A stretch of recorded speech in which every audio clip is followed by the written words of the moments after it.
Springstead. He's on the right of your screen. The man facing you is Don Denkinger, and on the left is veteran John Flaherty from Falmouth. Because Bob Stewart is from Cumberland, Rhode Island. That's Sal Bando, the third baseman, out there representing the Oakland Ball Club, and Eddie Popowski is out there for the Red Sox. So they have finished their discussion at the plate, and momentarily 2 homers and 8 runs batted in. He was up 4 times yesterday and then taken out of the game, and in his 4 at-bats, he had 1 run batted in and 2 runs. He's a real fine base runner. In fact, he's caught up to Maury Wills as the most prolific base stealer in the majors on the basis of games played per stolen base.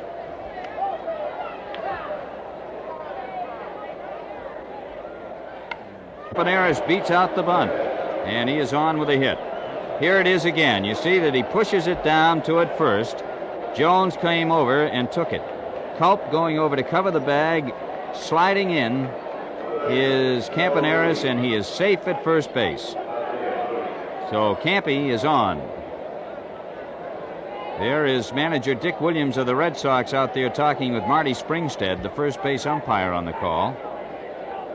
I'm mentioning Campaneris joining Wills as the most prolific base stealer as you look at Joe Rudy come up. Wills has stolen 502 bases in his 1,439 Major League games. That's going into this year.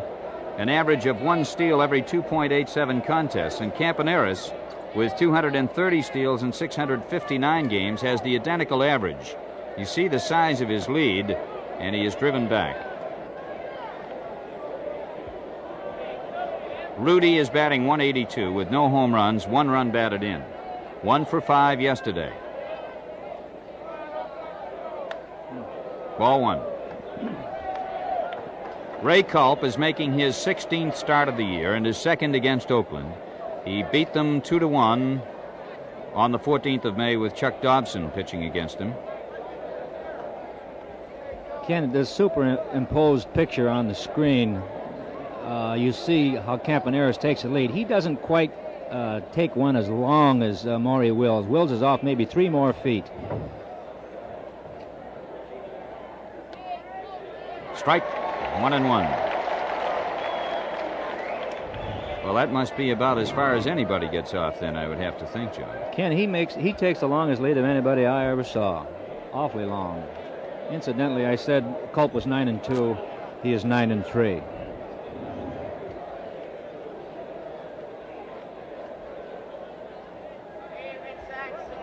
The runner is going. This pitch is a strike.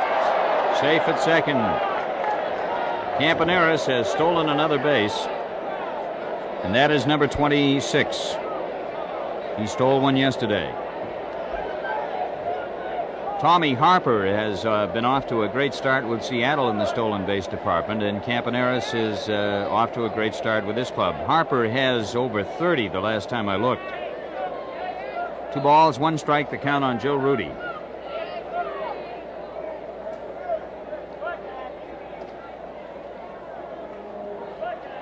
Lou Brock of the Cardinals ranks 3rd behind Campaneris and Wills. Ball 3. Brock and Campaneris have both stolen more than 50 bases in each of the last 4 seasons to become the first major leaguers to perform this feat since Eddie Collins had a 6-year streak from 1909 to 1914. Ty Cobb also had a 6-year streak of 50 stolen bases. Campaneris has gone 51, 52, 55, and 62.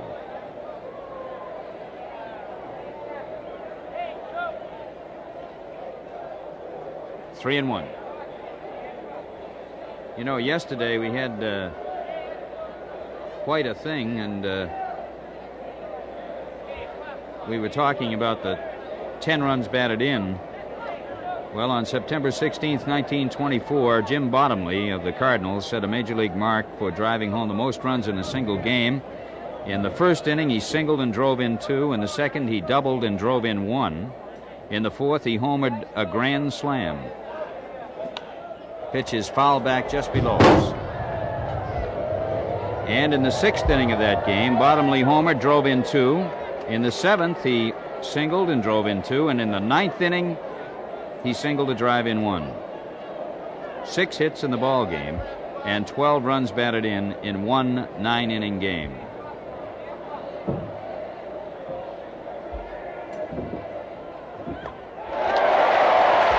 Joe Rudy strikes out. So here's the man who did it all yesterday. He said it was the most fantastic day he's ever had in sports, and he's played them all. And he gets a round of boos. He really put it together. 5 for 6 and 10 runs batted in. The American League record was 11 by Tony Lazzeri, and that day in 1936 against Philadelphia, Lazzeri had 3 home runs and a triple, and barely missed a 4th home run, according to Joe DiMaggio, who was there. There's the palm ball, ball 1. Jackson is batting .266 with 22 home runs, which leads the league, and 45 runs batted in, which puts him right up in there with the top men. He's had quite a series altogether, including Friday night's game when he hit a long home run, a line drive over the Red Sox bullpen.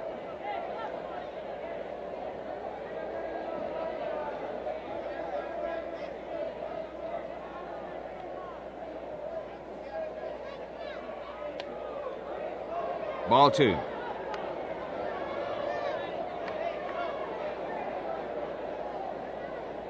Our congratulations go to Springfield Tech, the state champions, with a 7-0 win over Newton yesterday.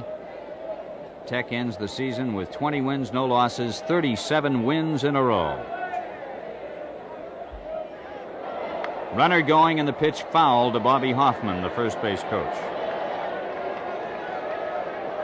Also yesterday, the University of Massachusetts won 2-0 over favored Southern Illinois in the NCAA World Series at Omaha, as John Kitchen fanned 11 and pitched a 3-hit game.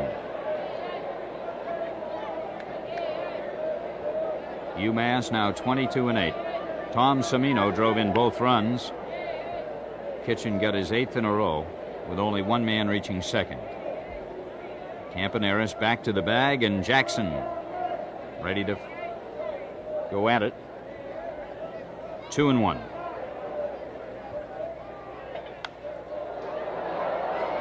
Fouled off.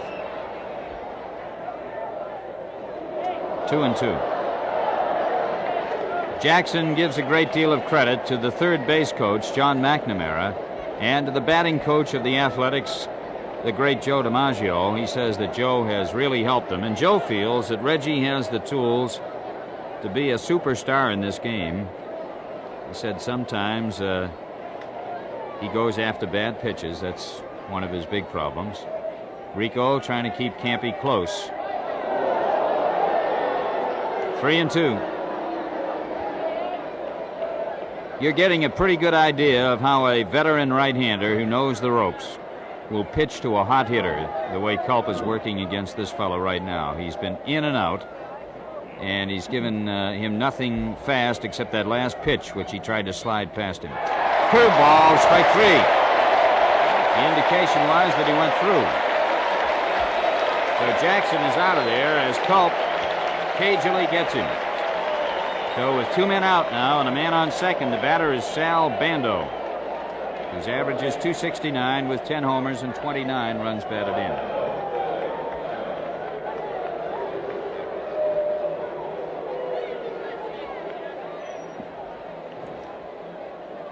Bando was 1 for 5 yesterday. He also had a walk and was hit by a pitch. Ball 1.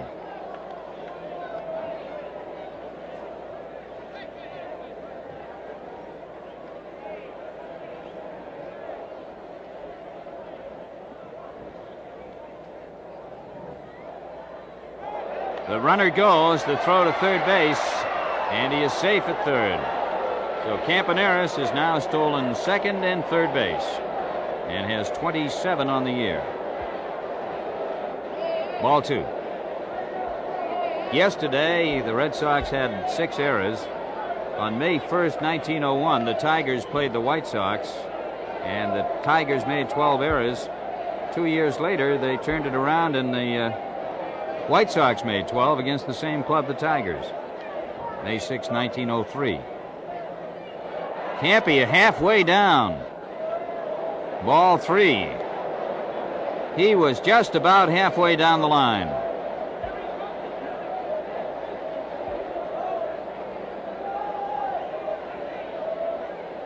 Enough, certainly, so that might have bothered Ray. Ray gives him a look now. 3-1.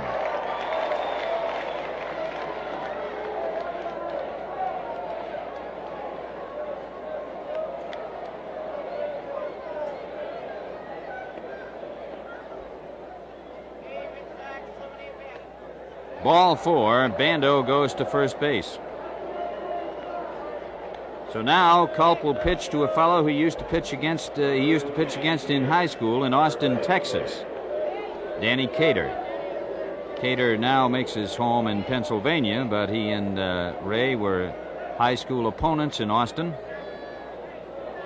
Danny with a very respectable .281 average, 3 homers, 34 runs batted in.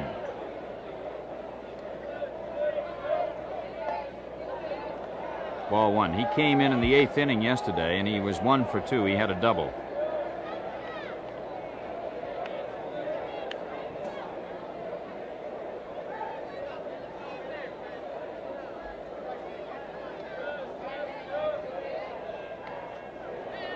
Ball 2.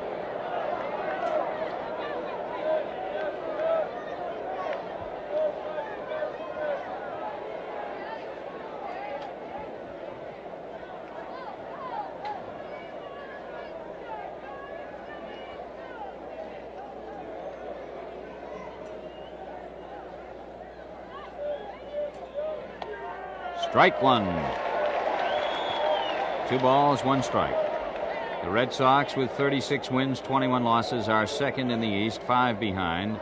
And Oakland, winning 29 and losing 25, are 1 percentage point ahead of Minnesota in the West. Oakland has won 3 and Boston 1 of the 4 meetings this year. The foul tip, and you see Campaneris, he wasn't sure until he saw the signal from Bob Stewart, and he came 2/3 of the way down the line. 2-2. It's great to watch a base runner like Campaneris. I think you see a fellow like this that can really run, and he adds a great deal of excitement to a ball game. Ken, you are absolutely right. That's one of the prettiest things in this game of baseball, is to watch a guy who can really dance, as they say. Have good speed, and they can take advantage of it. Don Clendenin at Pittsburgh, I thought, was one of the prettiest runners I had ever seen. Campaneris and Wills are just great. 3-2 now on Cater. It's been a strange day weather-wise for you fans out of state. Sun comes out and then it disappears behind the clouds for a while, but it's been warm consistently. 3-2, 2 outs, so Bando will run. Way outside, and Danny Cater gets first base, so Culp has loaded them up here. 3 men on, 2 men out, and Rick Monday coming up as Gibson and Culp have a conference. Monday is batting .260, 2 homers, 12 runs batted in, and yesterday he had 3 for 6. Culp struggling here, gave up a bunt single to Campaneris, then he struck out Rudy and Jackson, swinging and then called. Now he's walked 2.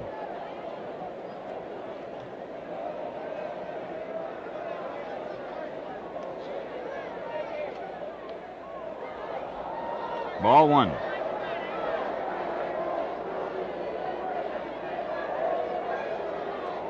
With Jackson, other than 1 pitch, he went pretty much with the palm ball. Well, actually 2 pitches. He curved him twice. That was the palm ball he just threw. Foul back. 1-1. Ray seems to throw that pitch more to the left-handed batters than the right, although he'll use it on both.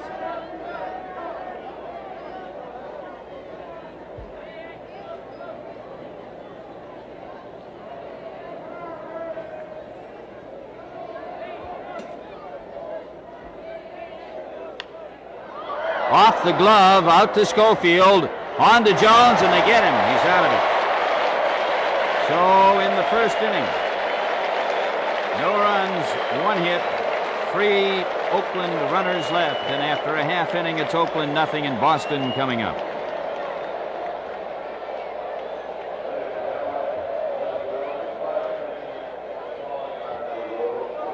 Athletics over at second base. Just sort of smiling. He said it might have been all that frustration on Friday night. I kept jumping up and down every time I hit that ball. He hit robbed of a home run by Jackson. Ball 2. Nash is 6'5", weighs 230 pounds. First day he reported to the Athletics when they were the Kansas City Athletics. He went into Detroit and didn't know about that cab fare from that old airport out in the woods in Detroit. They don't use it much anymore. Willow Run. They use Metropolitans. About a $20 cab ride. 2-1. So Nash went as far as he could go and then had to take a bus into the Tiger Hotel. The Detroit hotel, that is, where they stay in Tiger Town.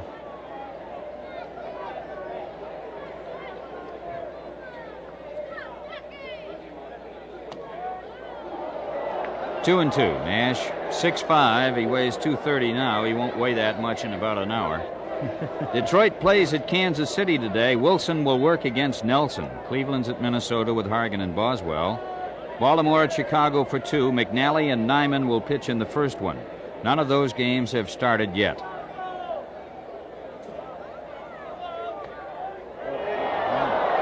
Schofield is called out on strikes, and he's protesting with Bob Stewart.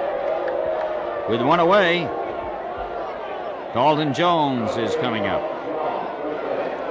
California and Washington have started, and it's 0-0 in that one.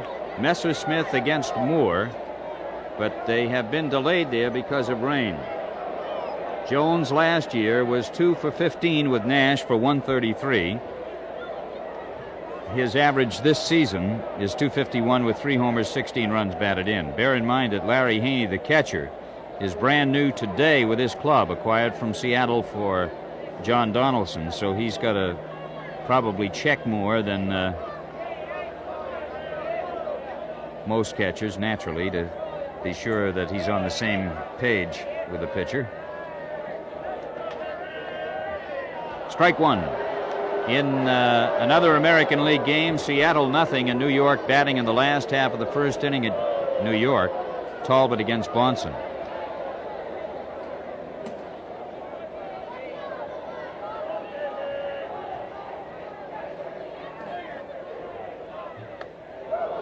Strike 2. In the National League, Atlanta 3, Pittsburgh nothing at the end of 2. Houston and St. Louis, it will be Wilson against Gibson in that one. Cincinnati 1, Chicago nothing at the end of 3.5 in the first of 2. Again, Haney has to talk to his pitcher. Philadelphia will play at San Diego later. New York at Los Angeles, and Montreal will play a doubleheader at San Francisco. So that's the way it is elsewhere today. Amby Anderson, our chief usher at the ballpark, tells us that William McGee of 11 Egan Way in Brighton is 100 years old today, watching the Red Sox in action.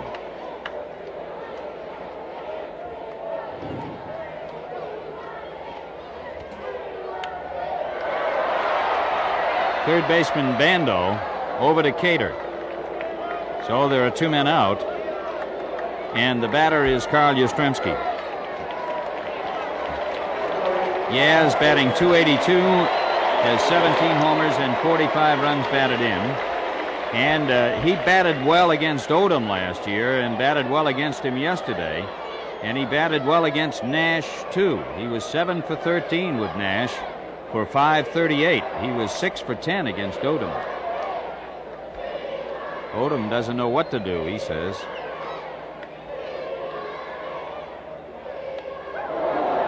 Strike 1. I was quite surprised what Odom said about pitching to Yaz, Ken. He said he hit some good pitches off him. He's going to have to do something differently with him, even if he has to walk him. I thought he was a pretty good statement. Well, if your team gets 21 runs, you don't have to worry too much, I guess, Jim.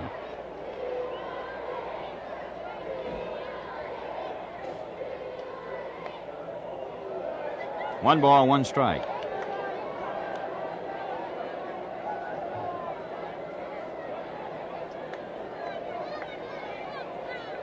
You see the shot of the wind blowing out. It is blowing out toward the outfield.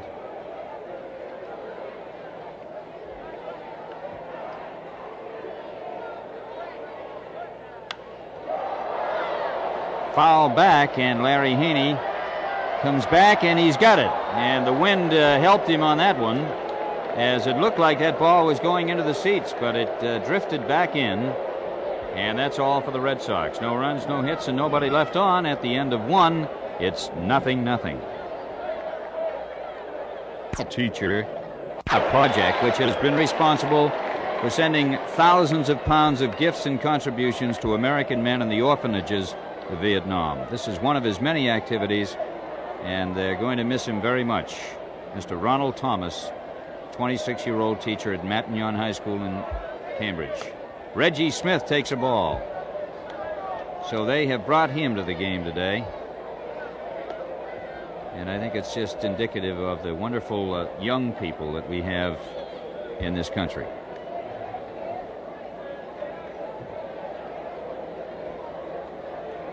Smith is batting .318 with 9 homers and 38 runs batted in. .299 left-handed. Ball 2.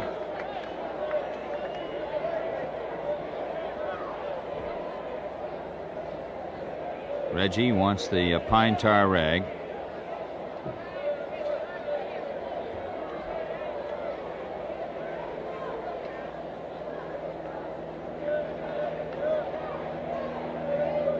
Petrocelli on deck, and Tony Conigliaro will follow. Smith 1 for 8 with Nash a year ago.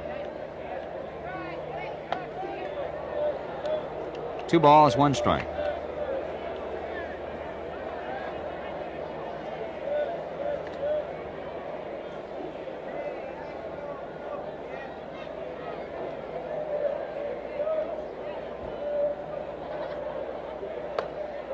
Strike, 2-2. In the Red Sox notes talking about the father and son's game, Bill Crowley's got down here that the designated pinch hitter is Chris Garbowski, who will be assisted by his grandfather, Eddie Popowski.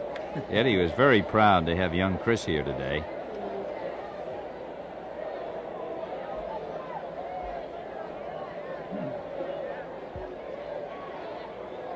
Breaking ball misses, and it's 3-2. Smith leading off in the second inning. No score. The Yankees have taken a 2-0 lead over Seattle at the end of 2. Baltimore and Chicago scoreless at the end of 1.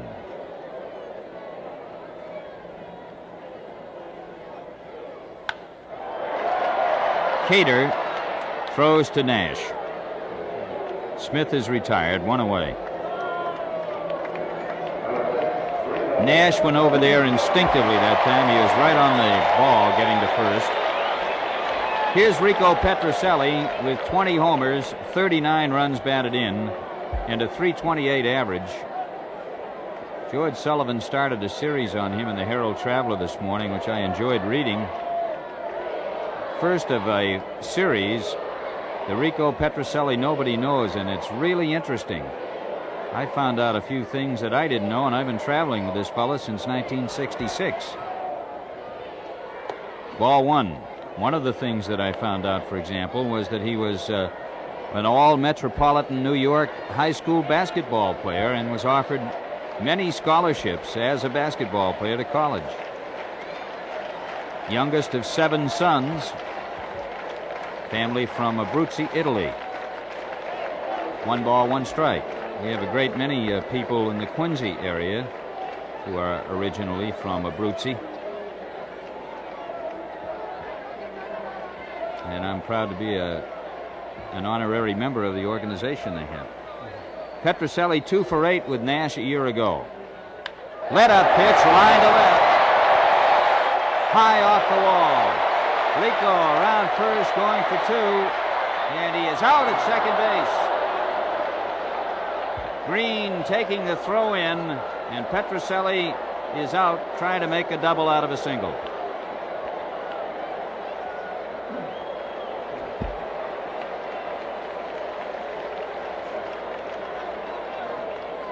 Rick Monday, the center fielder, threw the ball, so he is out 8-4.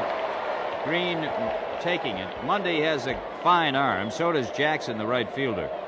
Here's Conigliaro. Tony C. batting .264 with 10 homers and 38 runs batted in.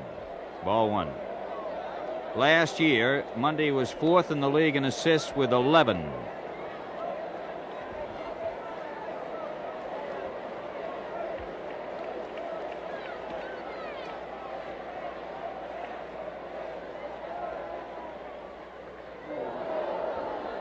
One ball, one strike. Jackson, the right fielder with this ball club, was 2nd in the league in assists with 14. Now Haney and Green and Nash get together. Ken, they're probably going over the signs again. Evidently, Haney is new on this ball club. He just reported either this morning or late last night. And I'm sure that Dick Green isn't quite sure of the signs, and neither is Nash, because Haney's been out there about 3 or 4 times, and they have to get things straight. So we'll see if they got them straightened out here now. We'll have to watch Haney a little closer. 1 ball, 2 strikes.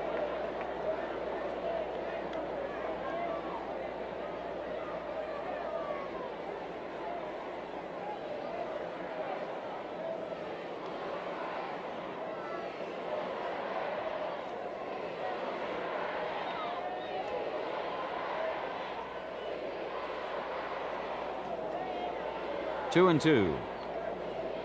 We have on hand today a group of AmVets and their sons from post 53 of the AmVets.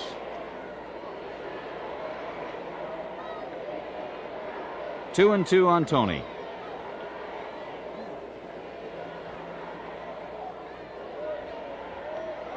Strike 3. Conigliaro is out, and that's all for the Red Sox in the 2nd inning, as Nash gets his 2nd strikeout. So there were no runs, 1 hit, nobody. Will lead with Campaneris, who beat out a bunt in the 1st inning for their only hit. They got the bases loaded in the 1st after Rudy and Jackson followed Campy by striking out. Culp walked 2. Ball 1, he was going to bunt again. But Ray got Rick Monday on a 1-4-3 ground ball, and then in the 2nd he got the side in order. Notice how this fellow crouches now. Ball 2. John, what effect, if any, would that have on the strike zone as far as the umpire is concerned? Well, I think it just condenses it, Ken. It has to be from the knee to the shoulder or to the letters. And if it's in that area, it has to be a strike. Look how low he is. Ooh. Foul back, 2-1. He straightened him up with that pitch Boy, pretty well. He did. Well, I know, but doesn't the umpire have to compensate for that crouch and go by the normal height of the man? No, that's his normal standing position, Ken. You have to go by that, so he has to condense his thinking on a pitched ball. Ball 3, 3-1. We're talking about Jackson and Monday's throwing. Del Unser led the American League in assists last year with 22. White and Jackson had 14. That's Roy White of New York. Well, there he goes. Campaneris is on. 3rd walk given up by Culp. Yastrzemski was right up in there as usual with 12. He and Jose Cardinal each had 12. And then came Monday with 11.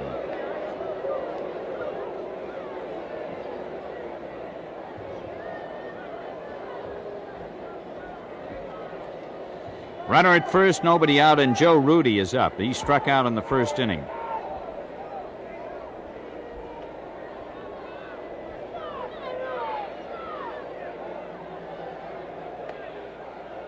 Ball 1.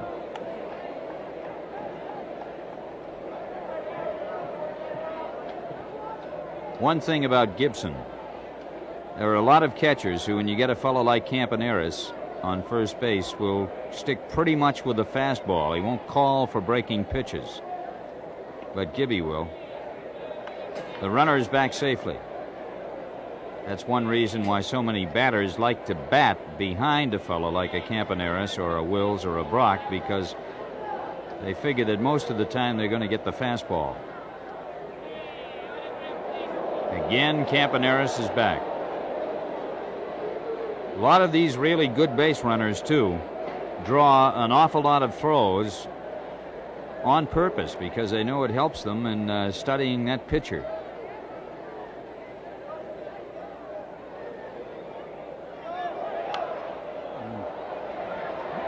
Gibson coming back, and Russ makes the catch.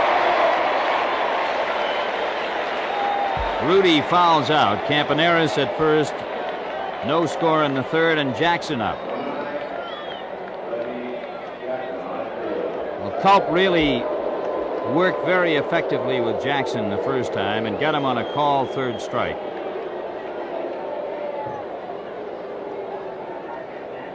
Last time on Jackson, Ken, the 2-2 pitch was a real good one, just missing for a ball 3. He has pitched very, very well against Jackson the first time. Outstanding. Ball 1.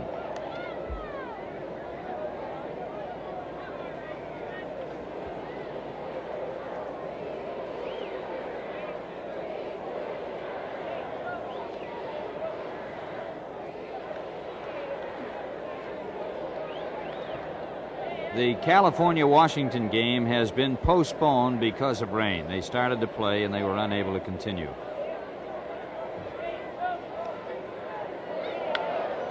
The ball goes into right. Campaneris going around to third base, really putting it on as Canigliaro comes in and throws the ball way off to the left, and the run scores. The ball actually skipped into shallow right. I think it hit the glove of Jones at first base. And of course, with Jackson up, Canigliaro had to play a very deep right field. So Jackson winds up on second base, and Campaneris is all the way home. Jackson gets a double. Campaneris scores, and it's 1-0 Oakland. And Jackson got something in his eye and cleaning his face off out there with the help of John McNamara and the Oakland trainer. 1-0 Athletics. And that would be the 46th run batted in for Jackson.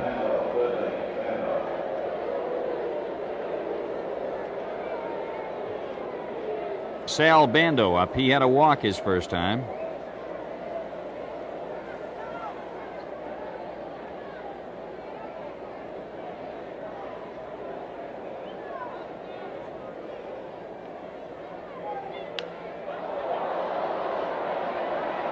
Yastrzemski back as far as he can go, and he's got it. He throws to second base, right on the button for a double play. So he decoyed him again.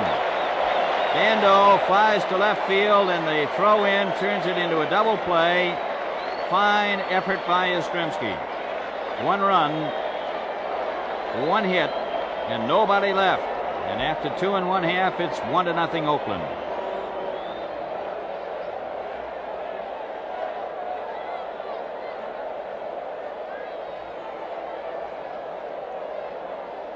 Six home runs and 15 runs batted in.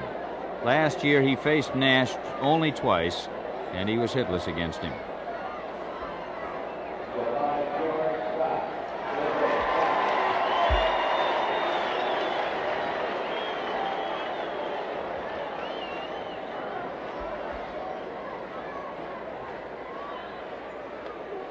Strike 1.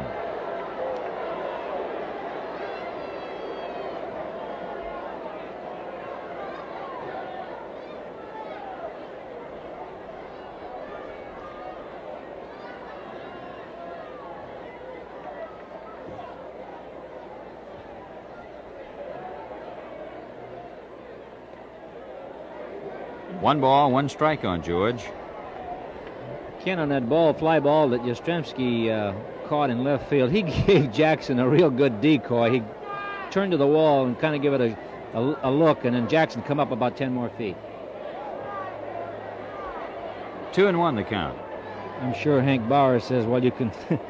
when he gets into the dugout, of course he didn't go in the dugout, but Hank has been in his ballpark many times, and you really can't take too long a lead when that ball is hit towards left field, because you have to make sure that ball hits the wall. But I thought Yastrzemski did a good job in decoying Reggie to go up 10, 15 more feet than he really intended to.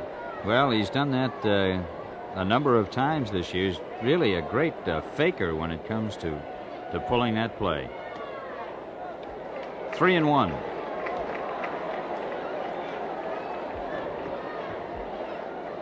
In this ballpark, at least, a fellow that I thought played pretty good defensive ball in left field was Ted Williams. Sure did. 3-2.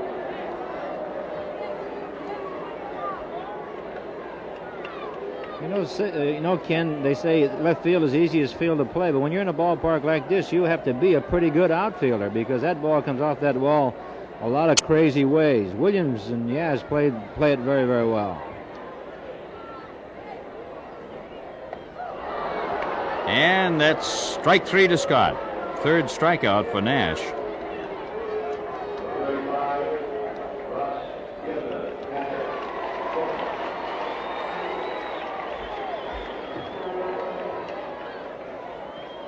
The batter is Gibson. His average .212, 1 homer for Russ, and 8 runs batted in. 2 for 4 with Nash a year ago. Ball 1.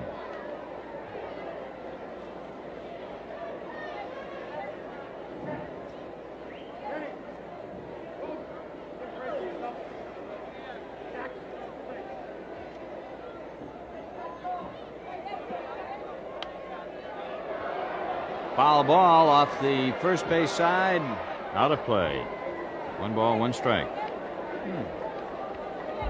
You know, that double play by Yaz brings to mind an unassisted double play without touching the ball by Alvin Dark in 1959. He was playing for the Cubs, and in the second inning, Stan Lopata hit a single for Milwaukee.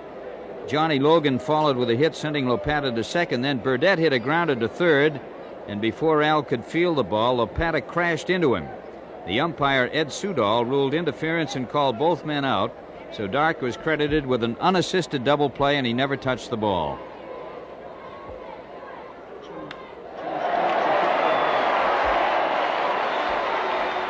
There is a base hit for Gibson.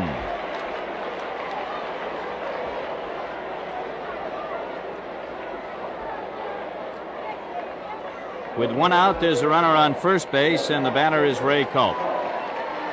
His average at 190, no home runs and 2 runs batted in.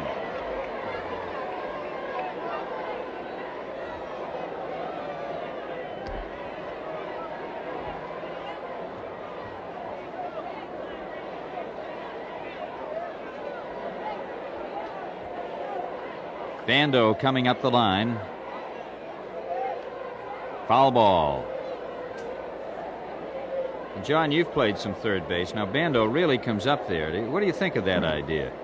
Well, this is almost a bunting situation, Ken. Usually on the first pitch, he comes almost in and shakes your hand.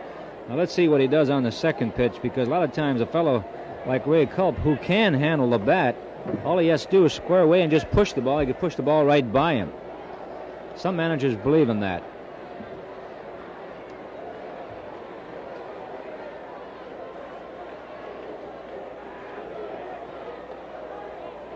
One and one. Well, Lonborg is good at it, and he does it. He'll try to do it on his own sometimes.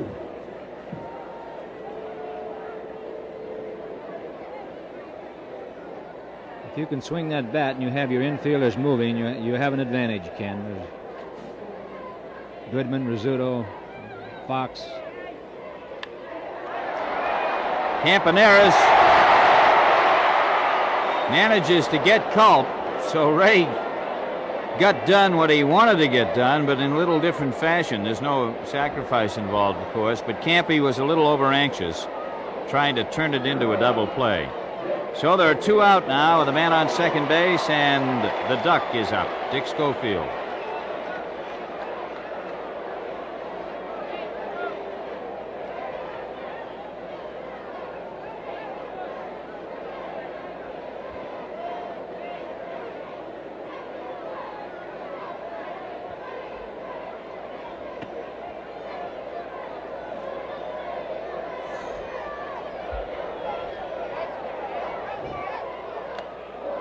Foul tipped into the mid, strike 1.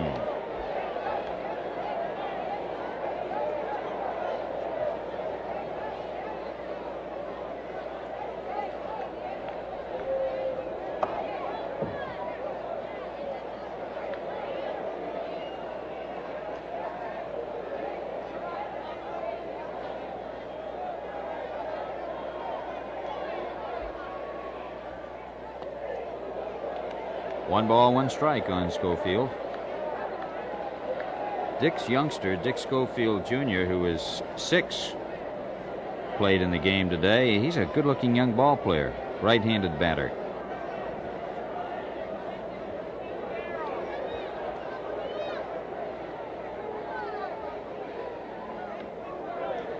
Ball 2. Mike Yastrzemski played 2, and as I mentioned, I interviewed Mike, and I said, "Who's your favorite ball player?" And he said, "My father," which I thought was kind of nice. You see young Mike swing that bat? He swings it pretty good, doesn't he? Pretty good. Schofield swung it. Bimbo Martelli had a couple of good rips, too. Not bad. A cute game. Foul back.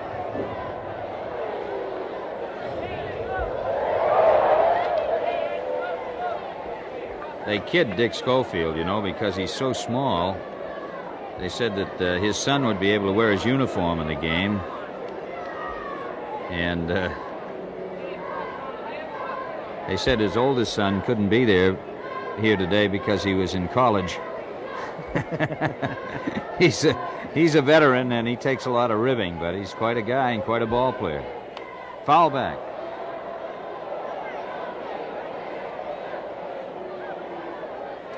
He does not really have a son in college. I better clear that up right away.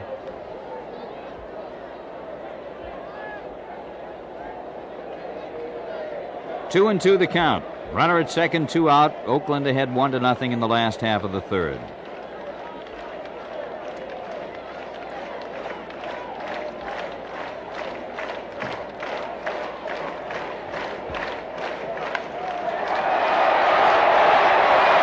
Dick Green makes the play at first base to retire the side. And that's all, and we'll take another look at that one as Schofield almost gets it past him. But Green, ranging far to his left, is over there and manages to come up with a baseball. And from that kneeling position, throws to first base. Schofield is out, and he saves a run. After 3, it's 1-0 Oakland.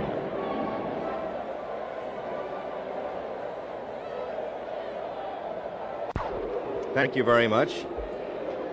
Very complimentary today.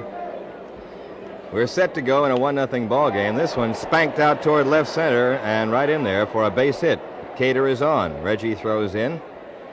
And the A's lead with a single in the 4th inning. 3rd hit off Culp.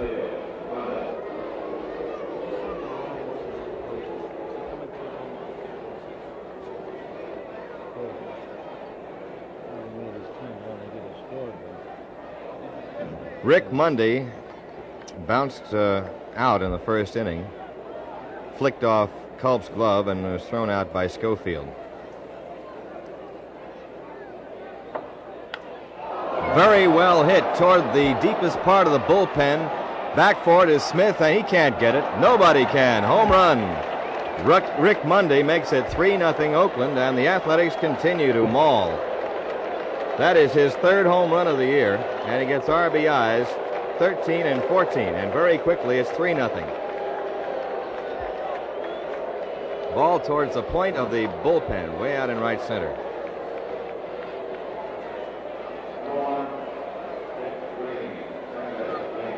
Well, the tandem of Jackson and Monday are at it. Dalton grounded to third base his first time up.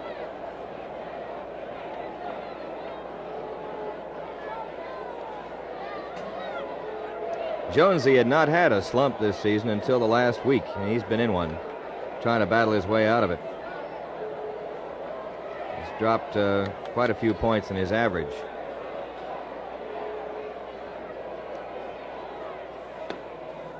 Ball one.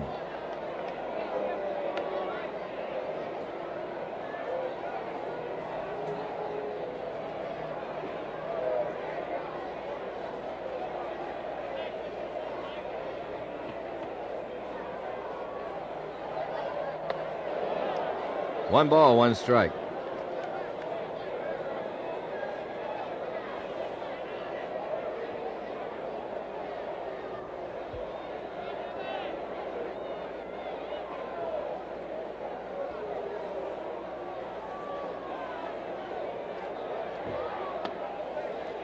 Two and one now.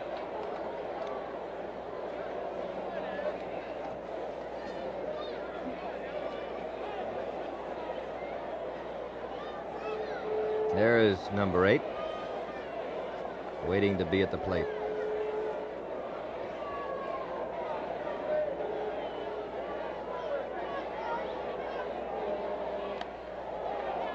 And it's a foul ball. 2-2. What would have been ball 3 just glanced off the bat.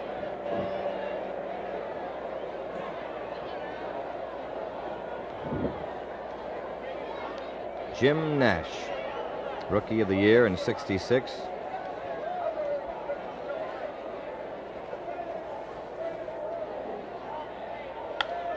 A well-hit ball. Great stop by Cater. Throws him out. What a bunch of plays this infield is making. Dalton Jones, and watch this again. There it goes. Cater diving on that stop.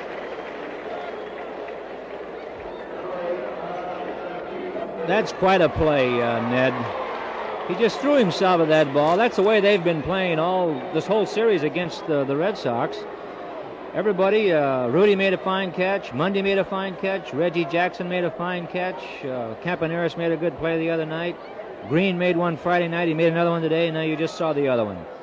This club is really hustling. And Bando made a couple of robberies out in Oakland against the Red Sox. Here's Yaz up, taking a strike. Yastrzemski fouled out in the first inning.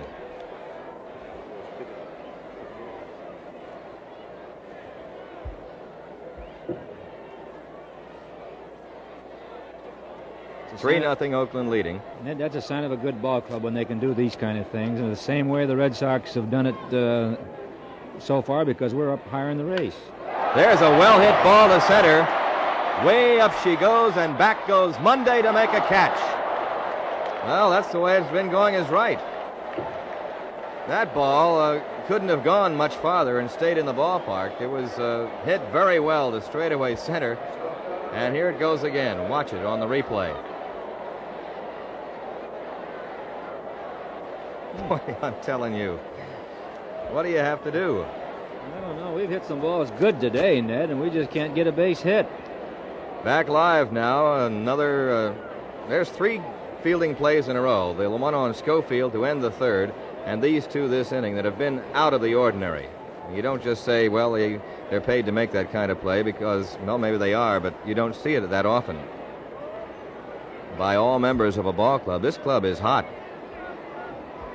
And you make those plays, and you get your pitcher out of trouble, and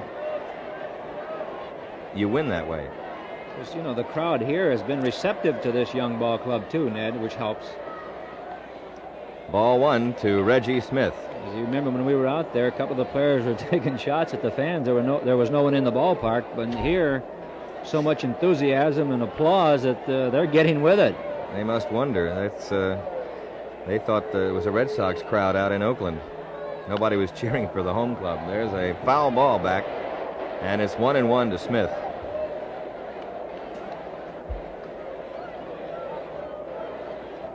2 out in the 4th inning. Oakland ahead 3-0. Another thing, Ned, when you get that good hand on the road, it's doubly appreciated by the player.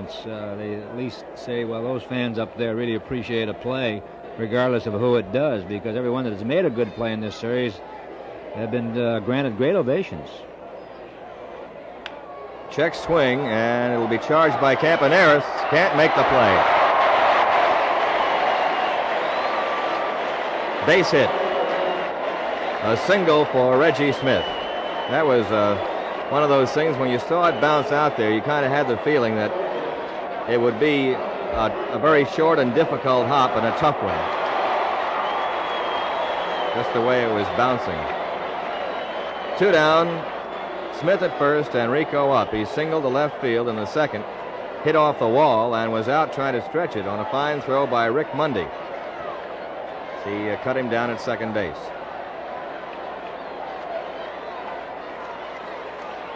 Red Sox have 3 hits now.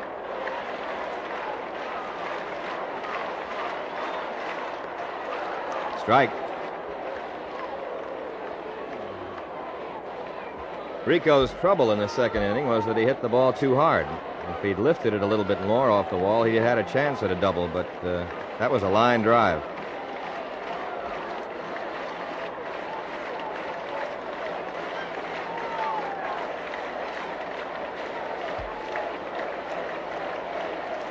Ball. 1-1. Oakland 3 runs, 4 hits. The Red Sox no runs, 3 hits. There's Mr. Shortstop. Back in there today. Everything happened to the club yesterday besides the 21-7 loss. All sorts of illnesses, ailments, cuts, bruises. Out of play. 1-2.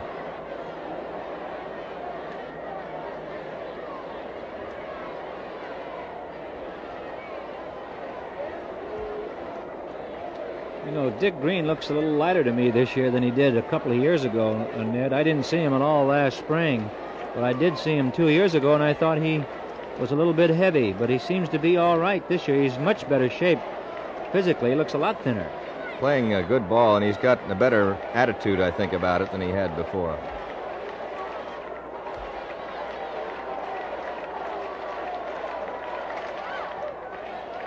Two and two.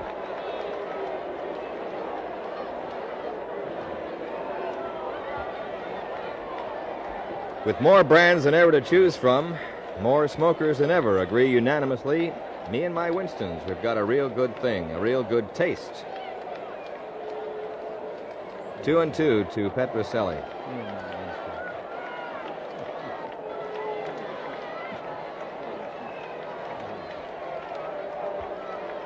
Two out.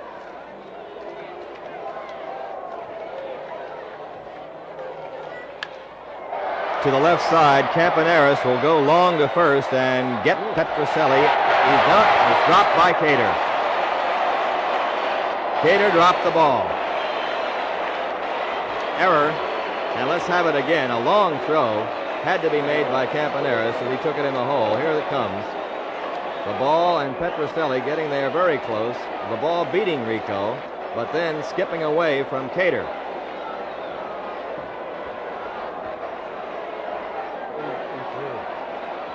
Error charge to Danny Cater. Well, it's right after he made a fine play to lead off this inning.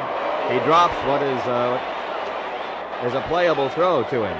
A good play by Campy would have had, and it would have had Petrocelli had Cater been able to hold on to the ball. That's the first error of the game, and here's Tony with 2 on and 2 out. He struck out on curveballs his first time up. 3-0, Oakland leads. Wind blowing out. Strike.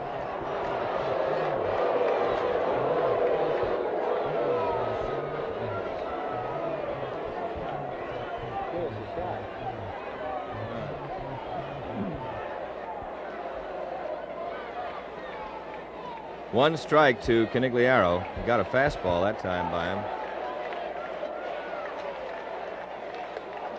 Curve misses. 1-1. Lou Krause throwing in the bullpen for the Oakland Athletics. He was the fellow who did so well Friday night.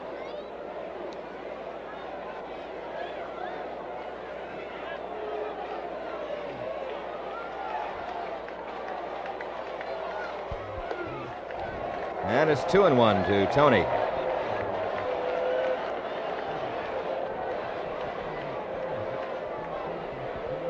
Those fielding plays loom very large for Mr. Nash right now. The ones made by Cater and Mundy. Because since that time, there's been an infield hit and an error. 2 base runners.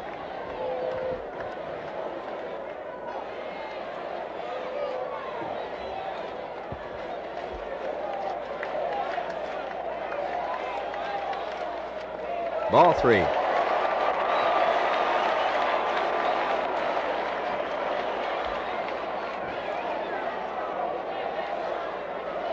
Haney talking to Nash.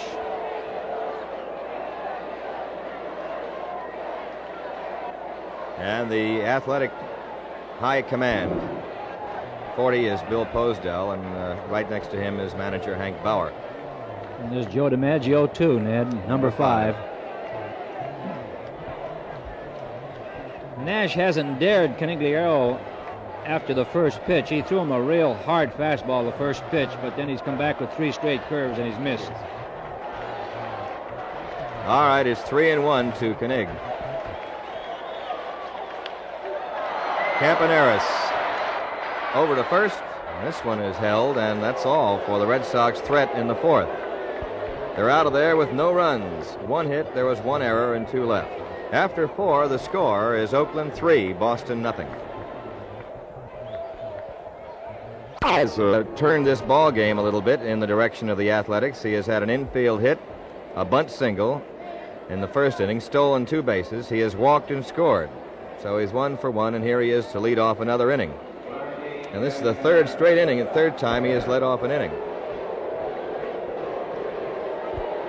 Look at that crouch. Ball 1. Ned Paul, our engineer, made a pretty good observation. I say a pretty good, it's a good one. He says, why not walk Nash and make him hit with Nash on first base? But, Paul, you always take that out if you can. There's Schofield is playing in a little bit to take care of Campy's speed, and he got him. They have the infield shortened up when Campaneris is at bat, and it paid off that time. 1 away in the 5th. Joe Rudy, has struck out and fouled out.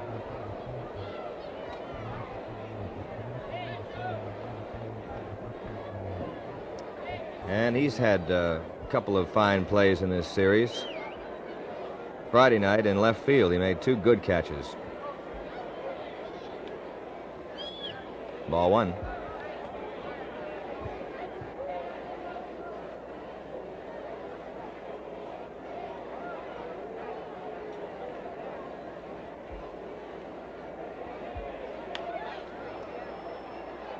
Third base coach John McNamara making that play.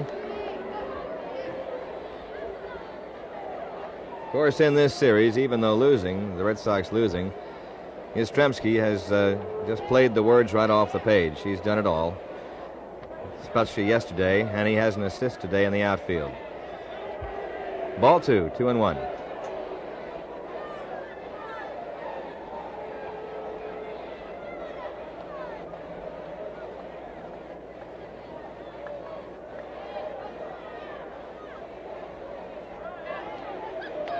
Strike. Good slider by Culp. 2 balls, 2 strikes. Score, if you just came in somewhere along the line, is 3-0, Oakland leading, and they're batting in the 5th inning.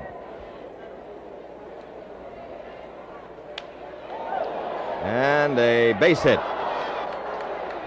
Rudy's on. That sounded like a hollow smack off the bat. Didn't hit it well, but it hit it well enough.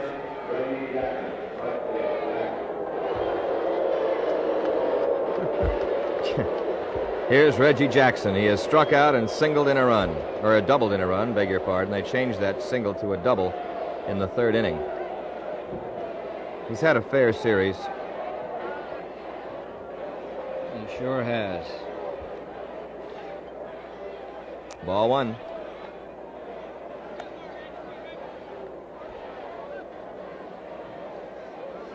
He has fine actions, Ned. So strong. Not in time to get Rudy. DiMaggio says when he controls the strike zone a little bit better, he's going to be some kind of hitter. Well, I'll say. He has 171 strikeouts last year, and that bothered him a little. 2-0.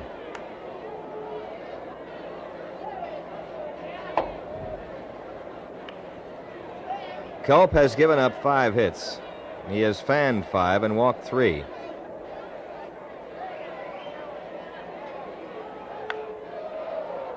Fair ball, base hit down the line. It'll go for 2 or more. Rudy rounding third being sent on. He'll score, and Jackson has a triple. It's 4-0. Mercy. Reggie Jackson has had a double and a triple and 2 RBIs this afternoon. Well, let's see. That's 47 runs batted in on the season. He might be near the top, which was held by Killebrew. Ray Culp slapped around by Jackson, scoring Rudy from first base. 4-0 Oakland. And Sonny Siebert again in the bullpen.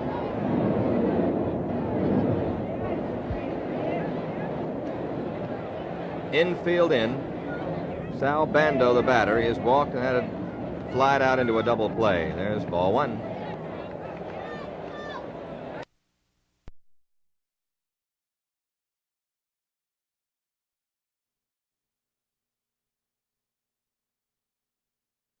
Turned this ball game a little bit in the direction of the Athletics. He has had an infield hit, a bunt single in the first inning, stolen 2 bases. He has walked and scored.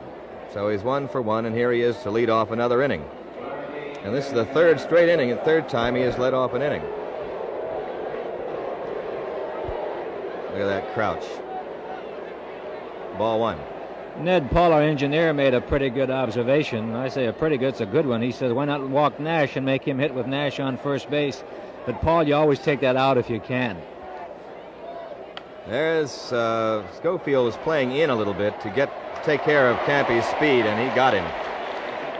They have the infield shortened up when Campaneris is at bat, and it paid off that time. 1 away in the 5th. Joe Rudy, has struck out and fouled out.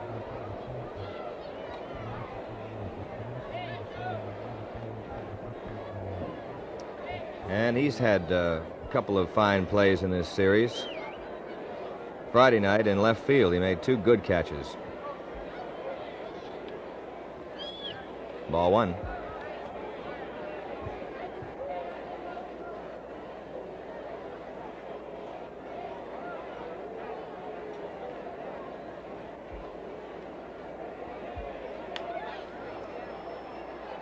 Third base coach John McNamara making that play.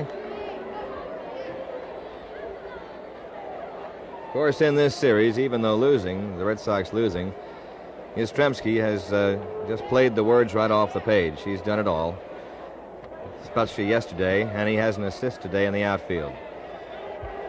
Ball 2, 2-1.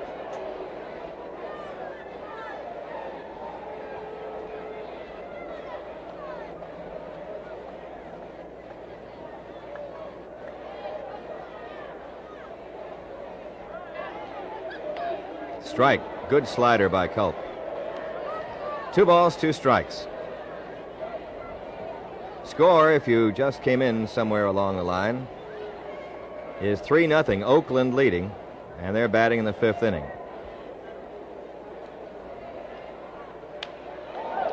And a base hit. Rudy's on. That sounded like a hollow smack off the bat.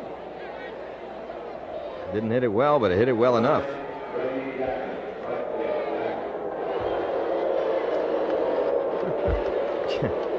Here's Reggie Jackson. He has struck out and singled in a run, or a doubled in a run, beg your pardon. They changed that single to a double in the 3rd inning. He's had a fair series. He sure has. Ball one.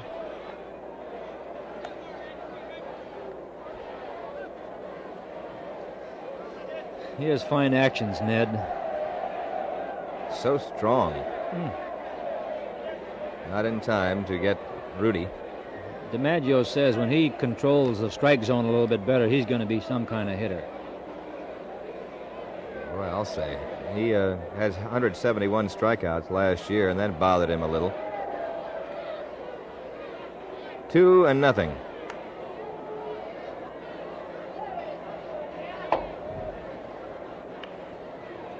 Culp has given up 5 hits. He has fanned 5 and walked 3.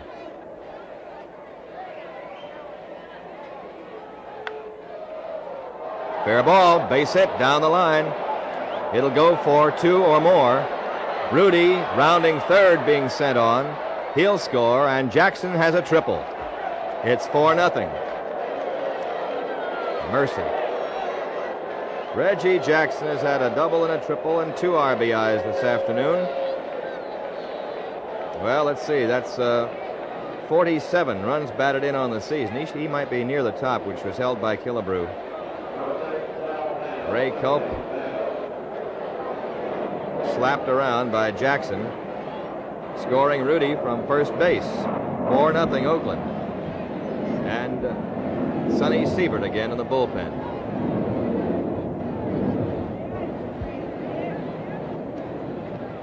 Infield in. Sal Bando, the batter, he has walked and had it flied out into a double play. There's ball one.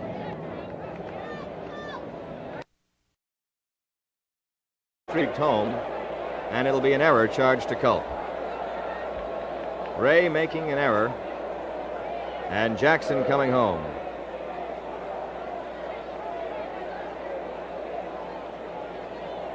So the troubles continue to mount for the Red Sox here in this series. Darrell Johnson approaching the mound.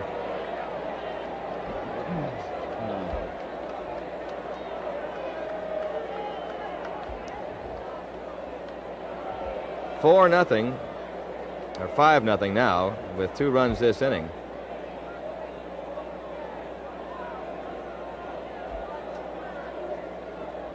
Siebert is in the bullpen, as you saw, and Johnson wants words with Culp and Gibson.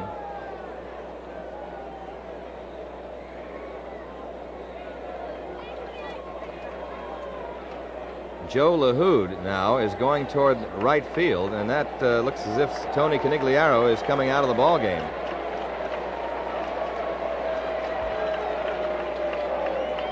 There's going to be a change. The cart was going out to the bullpen. Tony coming in. He was out talking to Reggie Smith. He pointed to himself as if to say me, and Joe LaHood said yes. And Koenig has gone into the dugout. So the game and the series continue to take curious turns as the Red Sox trail 5-0. And there's going to be help from the bullpen for Ray Culp. Culp leaves the game after pitching 4 1/3 innings. He's had his second appearance as a reliever for the Red Sox. On June 11th in Minneapolis, he went 5 good innings, gave up 2 hits, no runs. He didn't walk a man, and he struck out 5, and was the winner in this one. He is 5-5 with the Red Sox, but he is 5-6 overall. Sonny trying to pitch his way back into the rotation. Well, he did a good job out there, and he was throwing a lot harder than he did at any time previously since coming to Boston.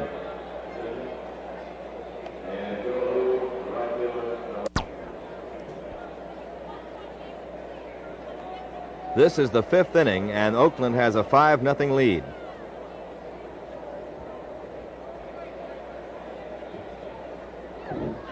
Runner at first base is Bando. Ball one.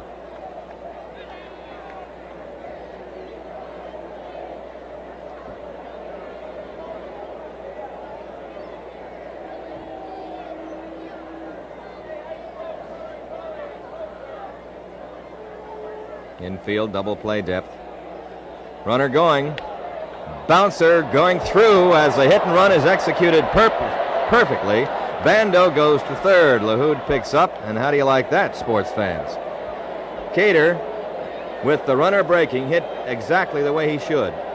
He hit behind the runner to the right side, and Schofield, who was dashing to cover the bag, was left flat-footed. He had no chance to make a play at all on a ground ball, which was a skimpy thing, but an effective one.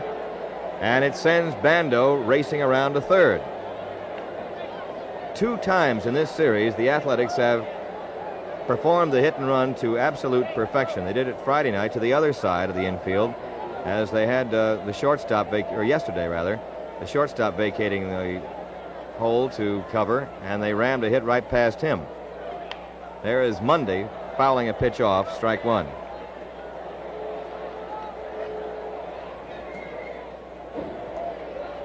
Runners at first and third, still only 1 out.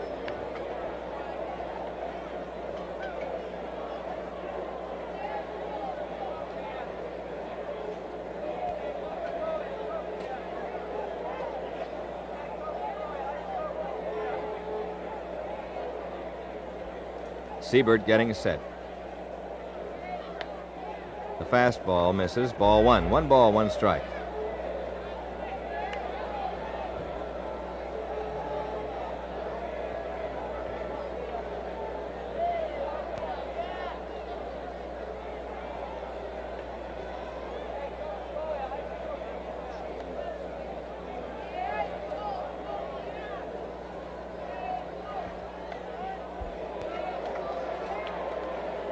Strike, 1 ball, 2 strikes.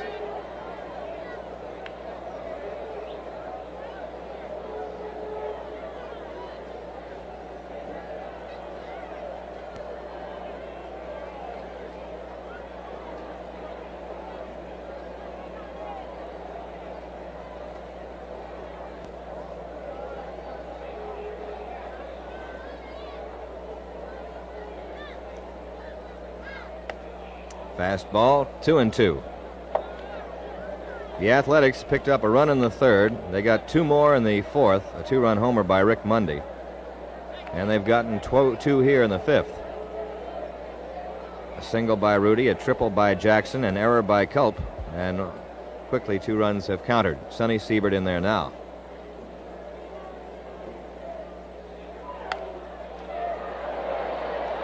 Schofield to Rico. They won't get the double play. A run will score.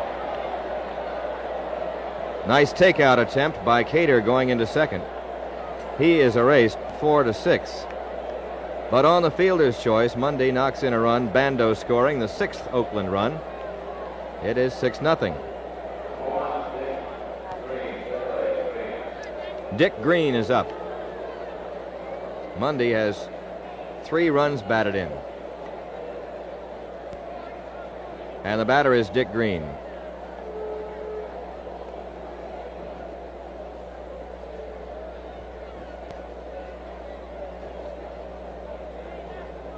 That run is charged to Ray Culp. Ball 1.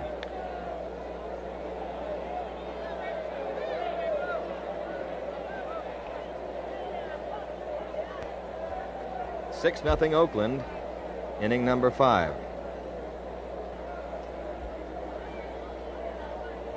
There goes Mundy, and no throw by Gibson. Pitch was a ball. He had the jump and stole a base. And they're running. They're doing everything. They're defensing. They're hitting the ball where it's supposed to be hit. They're playing hit and run, hitting with power. And doing the right things. Have outplayed the Red Sox in this series. Petrocelli to Jones, and that's it. In the Oakland 5th inning, 3 runs, 3 hits. There was an error and a man left. And at the end of 4 1/2, it's Oakland 6-0. And the Red Sox now must get up betimes and do something if they want to stay around. in this series. George Scott leading off against Nash. Scott, Gibson, and LaHood do up this inning. Scotty struck out his first time up. Ball one.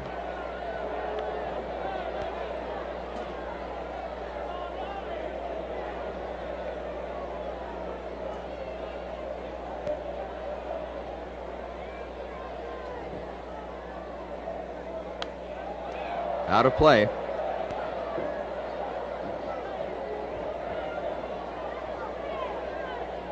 Minnesota 2, Cleveland nothing after 2 innings, and Detroit and Kansas City are scoreless after 4. Baltimore leads the White Sox 4-0 after 5 innings. New York leads Seattle 4-0 after 5. Very high. Cater will have a shot at it. 1 down. First baseman Danny Cater. Russ Gibson coming up. Single to right his first time. In the National League, Atlanta 6 and Pittsburgh 2 after 6 innings of play. Cincinnati leads the Cubs 5-4 now after 6 innings in their first game. St. Louis and Houston have gone 5 innings, and Joe Rudy's in the way. Can't get the Cardinals score right in. I think they're leading. They are leading 2-1. Strike to Gibson.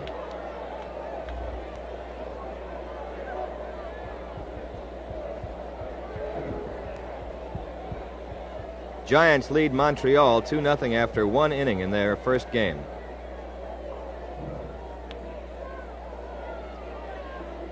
One ball, 1 strike count to Gibson.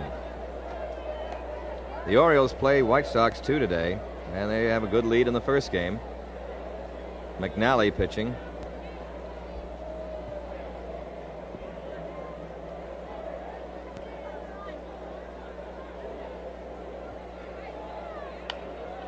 Very high, going foul down the line, and curving toward fair ground and dropping in foul. Just foul. That wasn't foul by too much. Right in there where you see it in the railing. The wind brought that over. It appeared that it would go in the crowd, but it hit just in between the line and the wall. Ed, the center field flag is blowing in, and the flag on the grandstand is blowing directly out to left field. I think predominantly the wind is blowing, still going out. Yep. There has been 1 home run today. Rick Mundy hit it into the far corner of the Red Sox bullpen area in the 4th inning. 1 ball, 2 strikes to Gibson.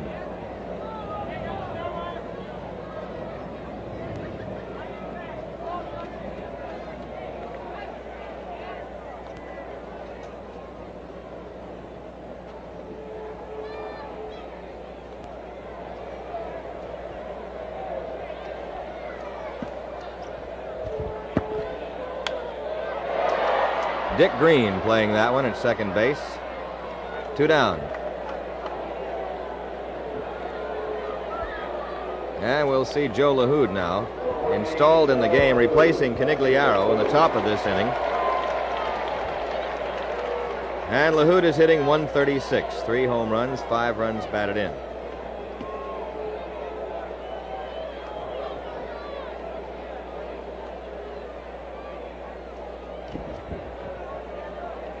Got some scores here on the National Open in Houston. Strike. Jack Ewing Jr. had a 73 today for a 299 total. Larry Hinson a 299. Dave Philo and Pete Brown with 299s. Bill Ogden had a 75 today for a 298. Lionel Hebert shot a 73, finished up with 297. There is Green playing perfectly for LaHood. He plays one of the deeper second bases in the league anyway, and he was back on the grass for that one. So Joe LaHood hits it hard, but right at second baseman Dick Green. Nothing across, and after 5, well, first of all, let's look at it again. See where he's playing? Right out there, and hardly had to make too much of a move for it. He had position on LaHood that time. At the end of 5, the score is 6-0 Oakland. Here's fan 3.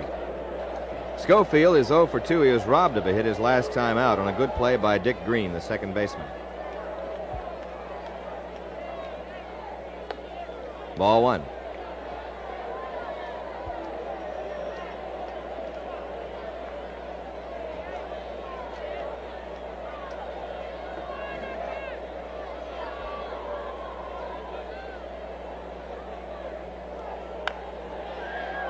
Foul ball. 1 ball, 1 strike to Schofield.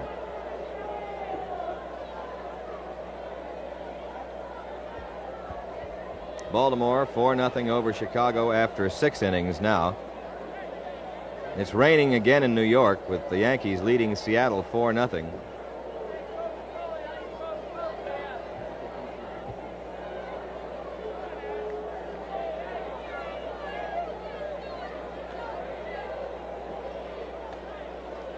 Ball 2. 2-1 to Schofield. They've got forecasts for rain here later this afternoon. It may be moving up from the south. I don't know, but it already has rained a game out in Washington. Pretty well stroked toward right. Back goes Jackson, and he can't get this one. Home run for Schofield.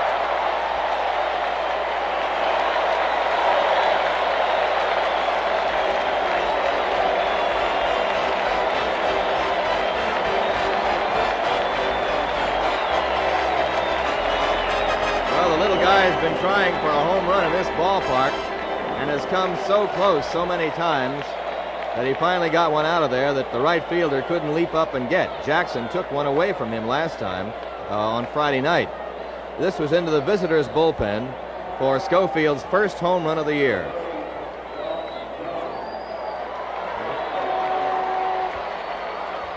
Lou Krause up in the bullpen now for Oakland. It's now a 6-1 ball game. Oakland out in front. I believe that is Schofield's first American League homer. He did not get any for the Yankees in 1966, the short time he played for them.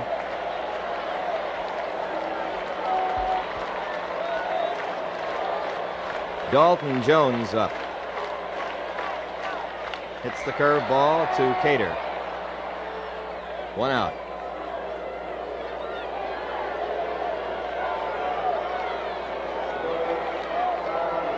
Carl Yastrzemski up.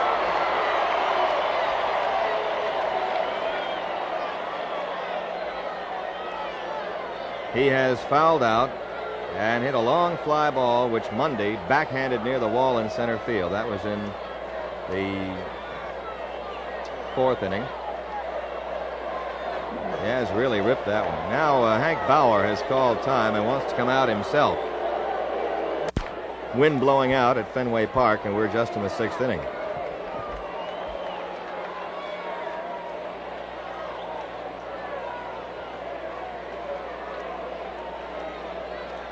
Wind is working in swirls now. It kicked up gusts around shortstop and third base in toward home. But if you get it up into that jet stream towards center, you should have it made. Curveball. Ball 1. Of course, both Bauer and Posdell are watching very, very closely. They're on the second step in the dugout, Ned. I don't think Bauer or Posdell have taken their eyes off of him here in the last 5 minutes.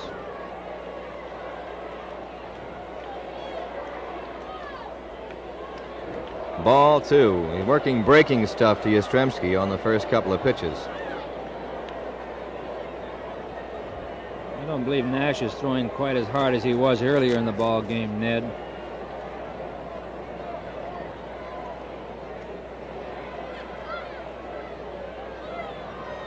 Can sap a pitcher, this kind of humidity, even a Georgian.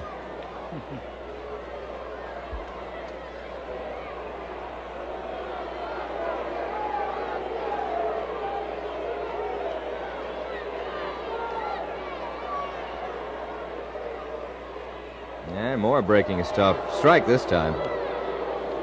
I remember in the heat one day in St. Louis. This happened when I was in the National League a couple of years ago, Ned. pitcher called the third baseman, or he says, "Call me a cab." Gets about as hot there and as humid as any boy, place was in it the hot. majors, doesn't it? That and Washington and Baltimore. Good curve. He's thrown 4 curveballs to Yastrzemski. 2-2. Carl, with the count his way, has been waiting for the fastball, hasn't gotten it.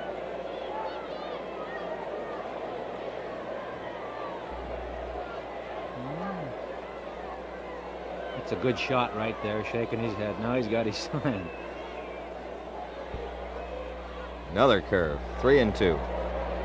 5 of them. Well, what do you think to throw now?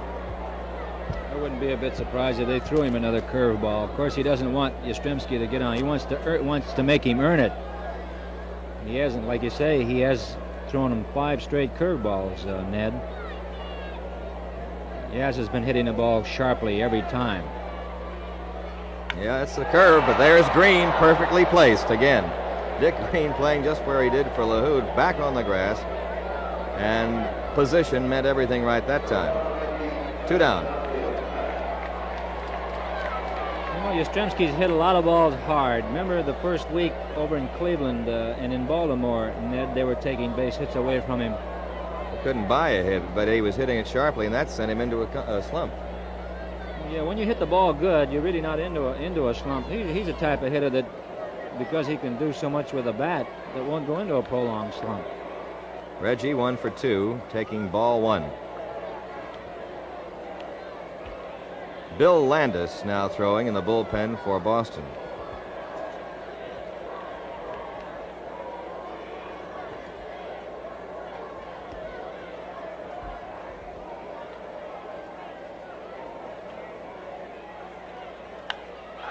Golfed way up in the air to right. Jackson and Monday converging. Monday makes the catch. That's all. 1 run, 1 hit, a homer by Schofield. Nobody left. After 6 innings, there's your score. Oakland 6, Boston 1.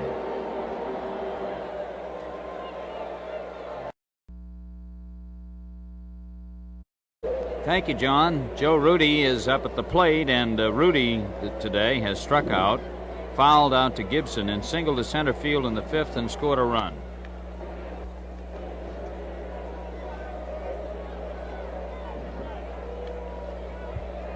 Ball 1.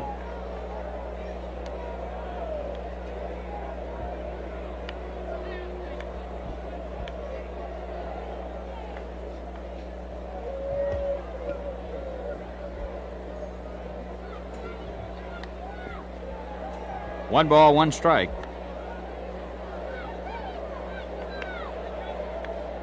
Look where Yaz is playing for Rudy. Rudy is a big boy. He's 6'3" and over 200 pounds.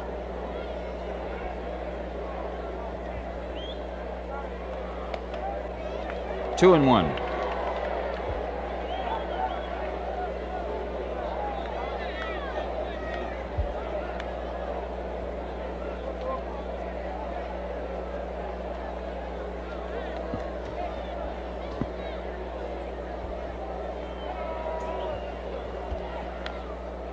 Foul ball.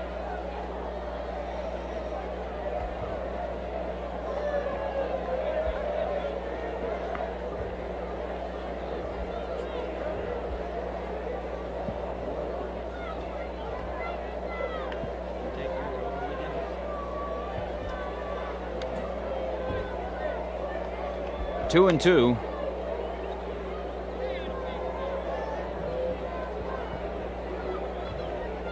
Roland is warming up in the bullpen now.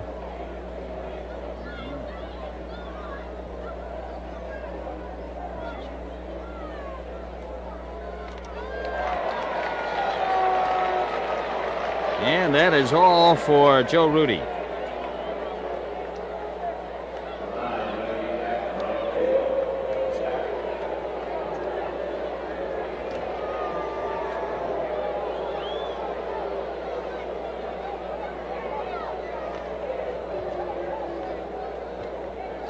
Reggie Jackson with a double and a triple and 2 runs batted in and 3 trips. fly ball to right field deep, and it is a home run. And he continues his tremendous series here in Fenway Park as he comes up with his third hit, his third RBI today, and just a tremendous series for this young man as he goes back into the Oakland dugout.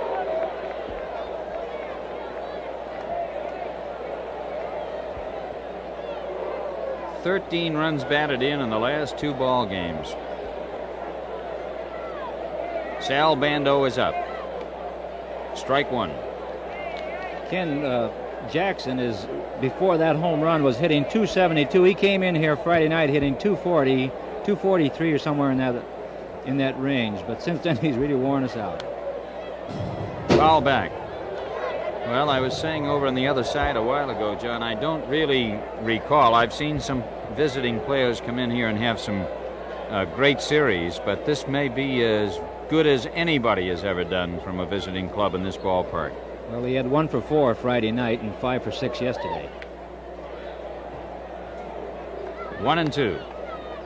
He has had a tremendous record. Landis warming up.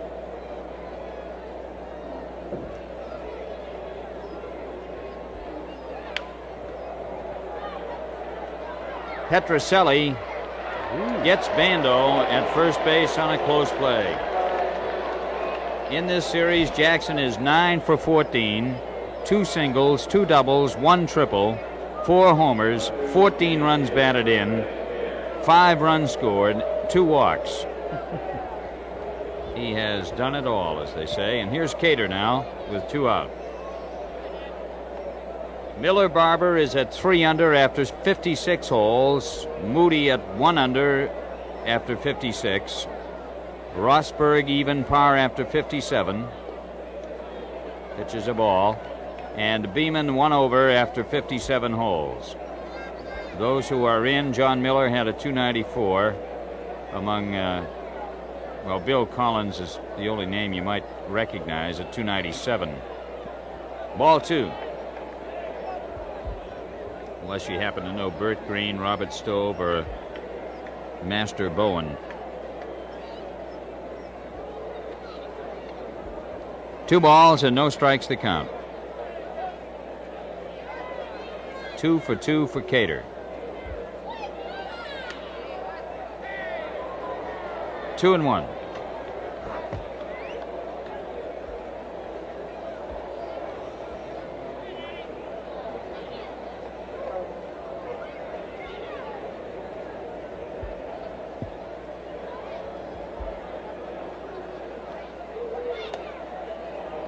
Two and 2.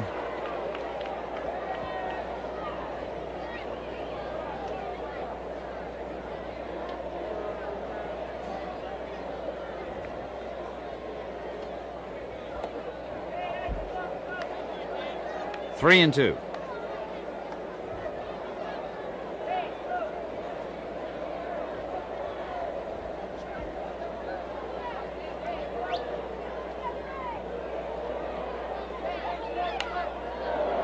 And Cater comes up with his 3rd hit. A single into center field for Danny Cater. So he and Jackson each have 3 hits apiece. And the batter now is Rick Monday, who has bounced out, homered, and reached on a fielder's choice and stole a base in the 5th inning. Oakland with a 7-1 lead.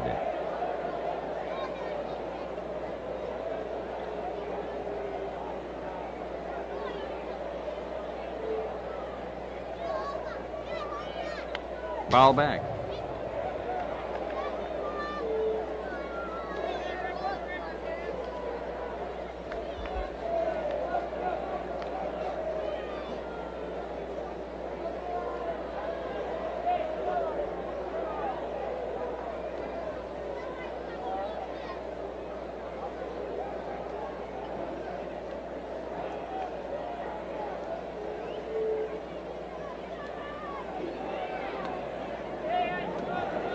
Strike two, the count on Rick Monday.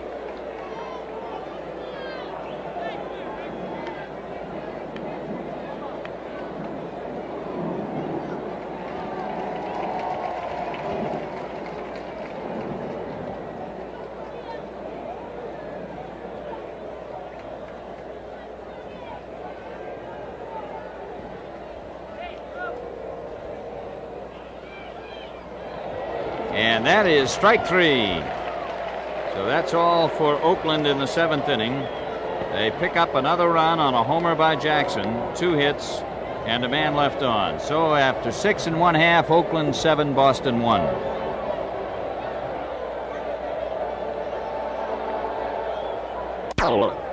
Jim Nash worked a total of 6 innings here this afternoon and gave up 4 hits and a run. He struck out 3 men, and he did not walk a batter. He also got some fine support on good fielding plays turned in by Green, by Cater. Both at Boston, and he is 0-0 on the year against the Red Sox. Rico Petrocelli will lead off. He has singled and reached on an error.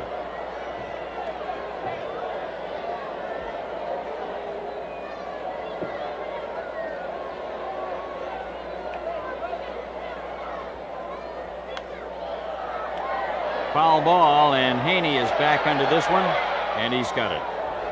Petrocelli fouls out, and now Siebert is in the spot here, and so Locke is going to bat for him in the number 6 spot in the order. 1 man out in the 7th inning, and Don Locke is up to bat for Sonny Siebert.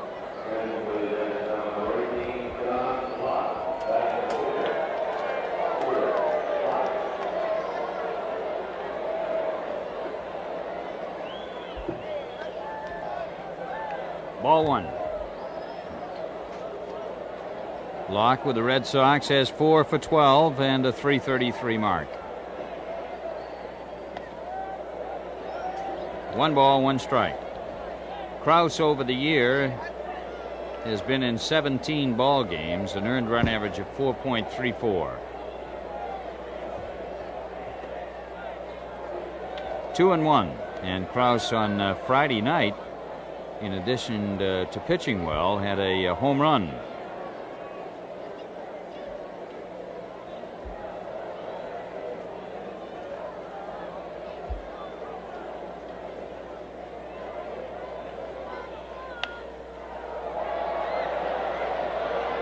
Sal Bando after this one, and he's got it at the last instant. The wind gave it a whirl, but Sal caught the ball.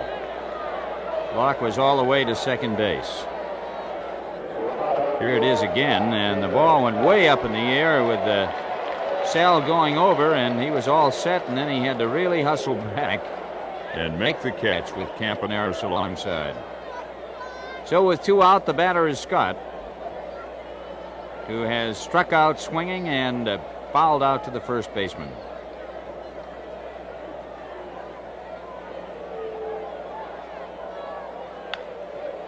Ground ball into center field for a base hit. Scott is on.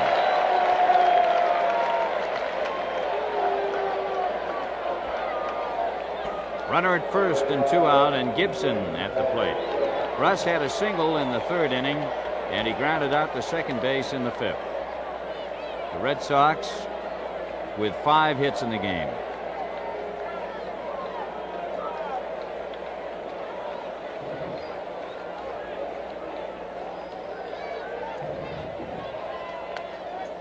Strike 1.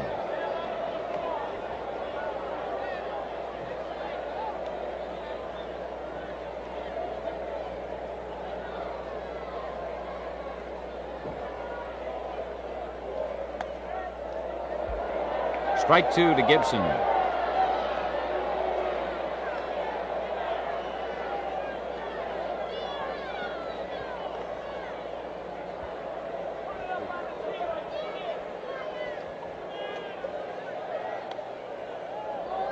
Ball 1, 1-2.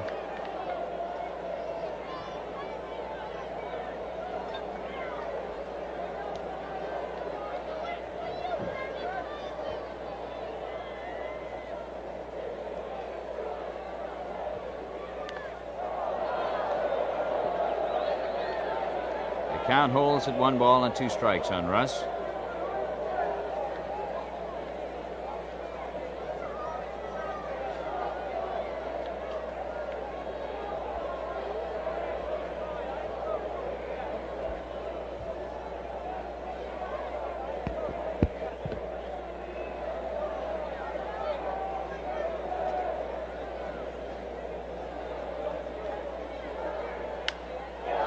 Fly ball to left field. Rudy back, and he makes the catch. At the end of 7, it is 7-1 Oakland. So Dick Green is ready, and I believe you are too, Ken. Well, John, Green stands in there with 0 for 3 today. He's flied to left, grounded to third, and to shortstop. Pitch is a ball. Made 3 fine plays today, Ken. Ned and I were talking about him earlier, and he looks so much trimmer than he did a couple of years ago. Well tagged to center. Smith back. It is up off the wall, and Green goes into second base standing with a double to lead off the 8th inning. So now 7 of these A's who started the game have base hits. All but Haney and Bando, other than the pitchers. And here's Haney, who has struck out swinging, popped up to second, and been called out on strikes.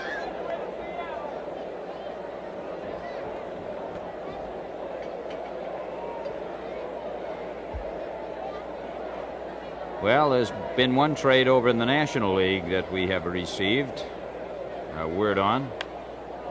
That's foul. The Montreal Expos traded Don Clendenin to the Mets for infielder Kevin Collins and 3 minor leaguers. So that is one deal that's been made today. There may be more. I'll try to feed you some of these other scores now. Detroit got 7 runs in the 5th and leads 7-0 over Washington at the end of 6 1/2. Northrop homered in the 5th with 2 on. Strike called. Cleveland and Minnesota tied 2-2 at the end of 4 with Hargan and Boswell. Baltimore 8-0 over Chicago at the end of 8. Blair homered in the 5th with 1 on.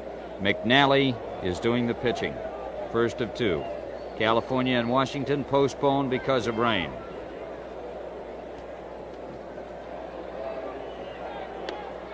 Ball outside. New York 4, Seattle nothing at the end of 5. Time has been called at Yankee Stadium. It's raining in New York. Atlanta leads Pittsburgh 6-4 after 8 1/2 innings of play. Houston trails St. Louis 5-2 at the end of 8. Foul ball. Cincinnati beat Chicago 7-6 in the first of 2 games, nothing on the second. At San Diego, Philadelphia was scoreless in the first inning. San Diego batting now. New York and Los Angeles scoreless at the end of 1. Montreal 3, San Francisco 3 at the end of 4 in the first of 2. So that's what's happening elsewhere in baseball today. Runner at second base in the 8th with nobody out. Ground ball to Petrocelli. Rico throws to Jones, the runner going to third base, and he is safe. So Haney is out on a grounder to shortstop, and Dick Green goes over to third afterward. John Flaherty, the third base umpire, making the call. Runner at third and 1 out in the 8th inning, and Lou Krause is coming up.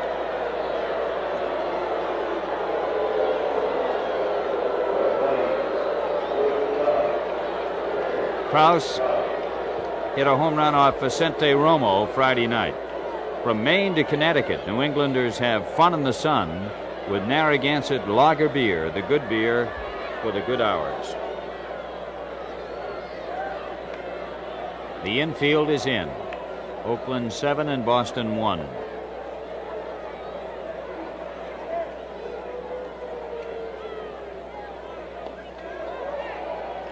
Strike 1, and Green had to really hustle back.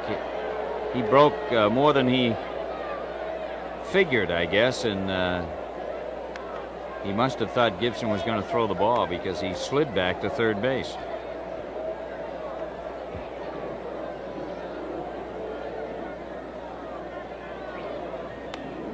Foul ball upstairs. Strike two.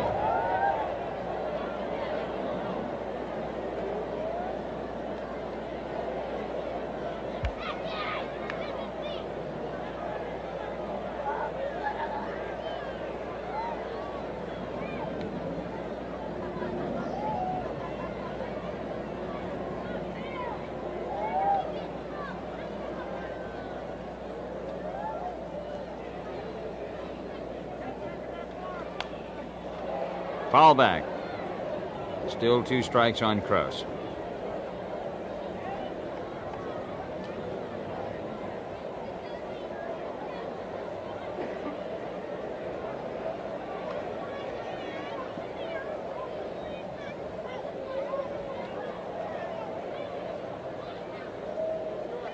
Krause getting some rosin from Bert Campaneris in the on-deck circle.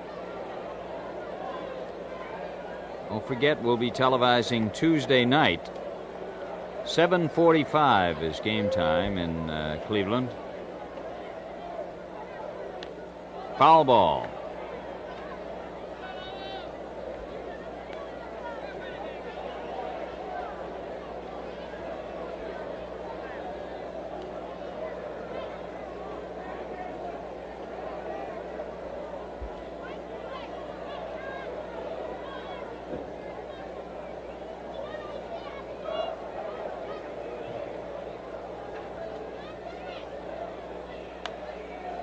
Another foul back.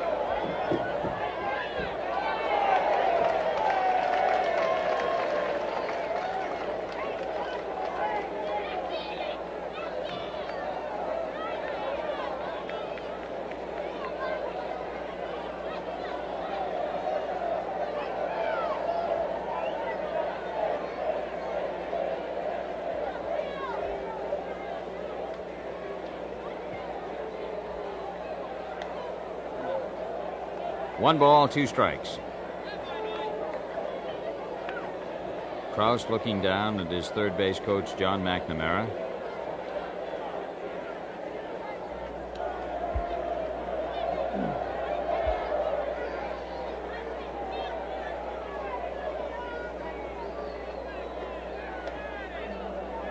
Two and two.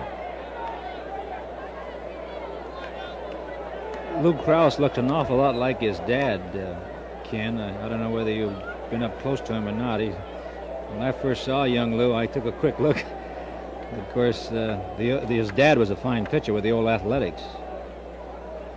Now, don't tell me I hit against him. I'll choke you. No, well, I've been up close to Lou, but I've never met his dad. There's a drive to left, and it is off the wall. Yastrzemski throws it in, and it's a single by Krause to score a run. So he hits a home run on Friday night, and he comes back with a single off the wall here today, and it is now 8-1 Oakland.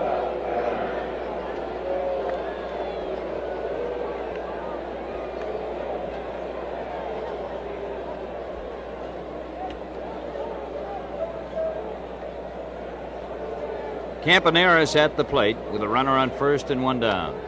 Foul ball out of play. Way up into the last row of the lower seats over there on the first base side.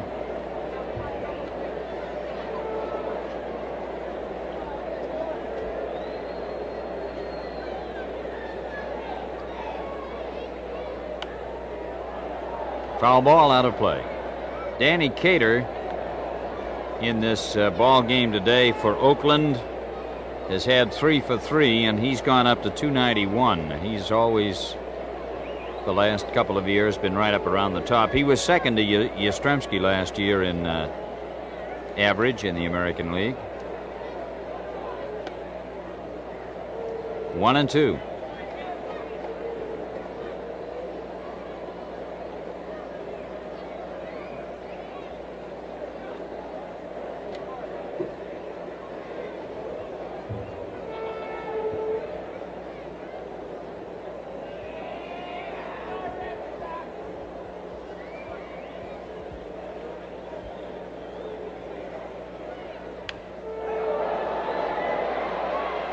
A base hit to left field for Campaneris. And down to second base goes Krause. So there are runners at first and second.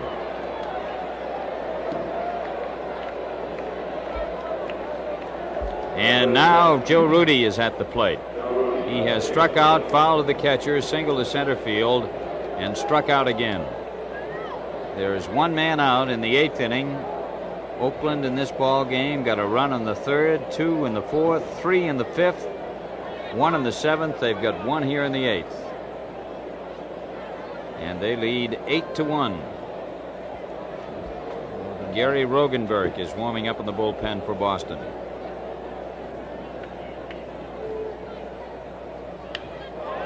There's a base hit into left. Yastrzemski decoying, and he holds the runner up by doing so. Krause had to get a late start because Yastrzemski pulled a good decoy on him in left field. So Rudi gets on to first base.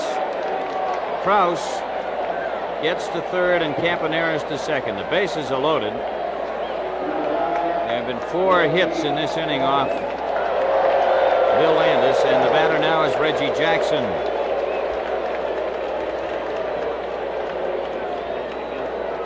In this series so far, Oakland has 33 runs, 35 base hits. The Red Sox have 9 runs, 18 hits. Oakland's made 4 errors, Boston's made 9. Now Jackson is going back over toward the dugout as you see Rogenberg warming up. He apparently wants another bat.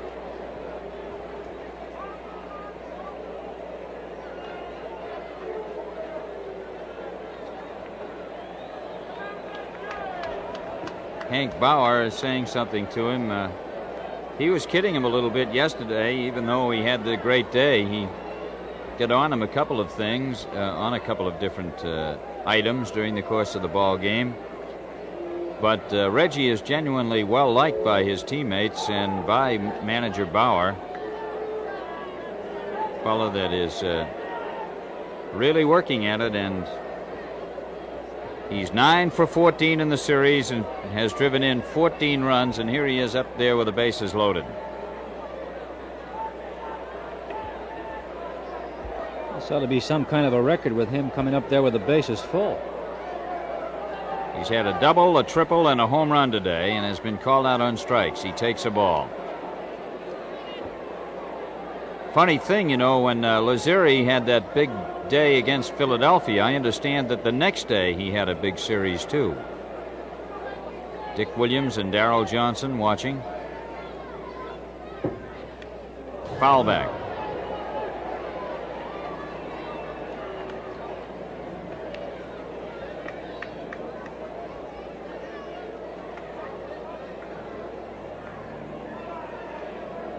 Among those with big RBI days, Bobby Doerr of the Red Sox once had an RBI day of 8. I think Ted Williams had one of 8 once. Whoa! The ball apparently hit him on the right wrist. Jackson is hit on the right wrist, and here it we'll take another look at this one as the pitch comes in, and you see Jackson going down. The ball hit him on the right wrist, and Darrell Johnson has gone to the mound, and they're going to take Landis out here as Jackson is hit by a pitch, and another run is driven in by Jackson. And he gets a nice hand as he goes down to first base. So he has 15 runs batted in this series.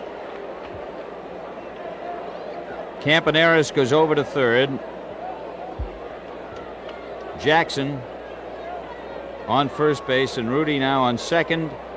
Krause is in with the 9th run. And coming into pitch is Rogenberg, as Bill Landis today worked 1/3 of an inning.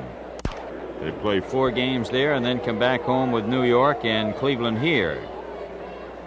been a strange kind of year for the Red Sox. They've had a better road record and have played better baseball on the road than they have at Fenway Park.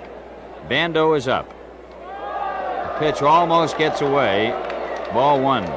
And Campaneris had a pretty good lead down from third base.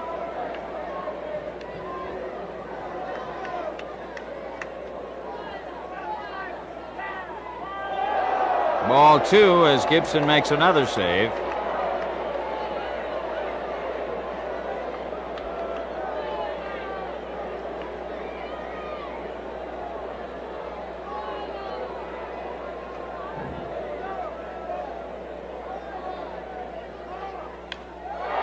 Drive to left field, and it is a grand slam home run.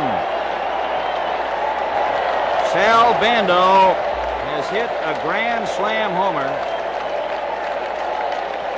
and it is 13-1.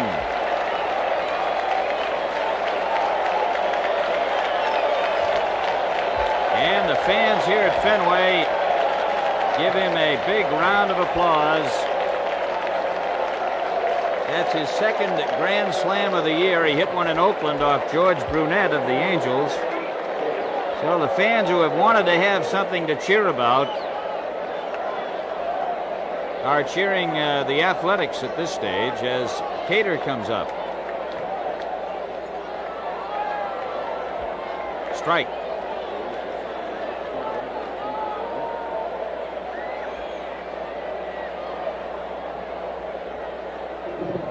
Five of the runs in this inning are charged to Landis, who left the bases loaded.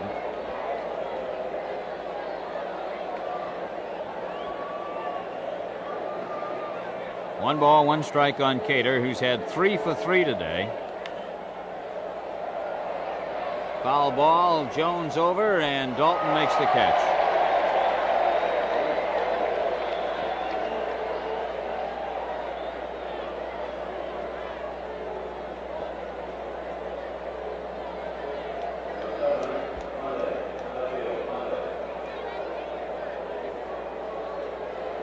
Rick Monday is at the plate now, the 9th man to bat in this inning. He has grounded out, homered, reached on a fielder's choice, and struck out.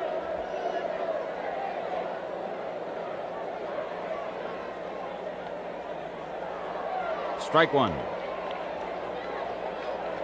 Sal Bando with 2 grand slam home runs this season now.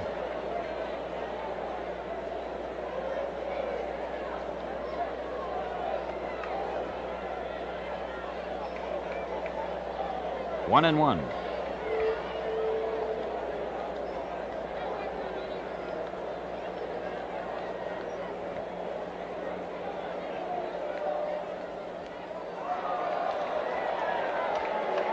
Two balls, one strike.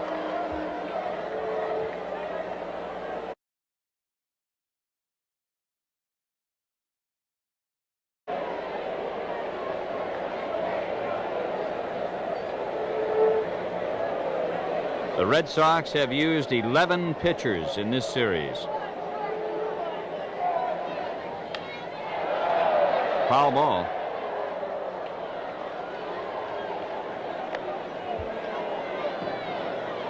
Two balls, two strikes.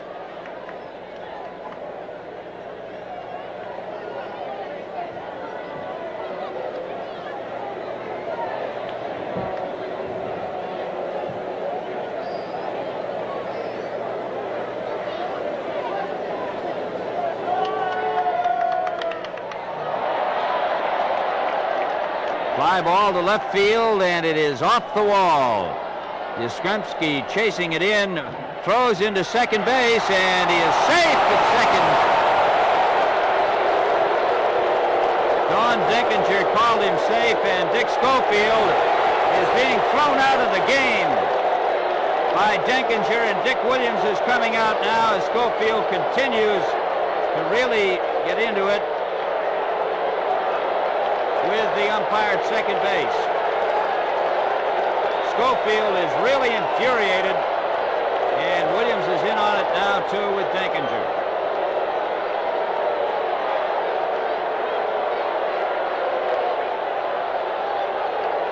Rick Monday is back at second base. He had made the turn, and now Williams is at it too. And he's getting the heave-ho.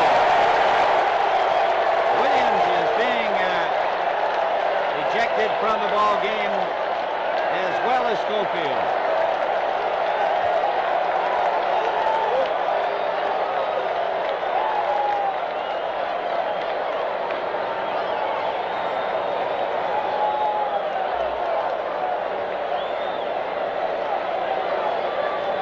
Talking there with Marty Springstead.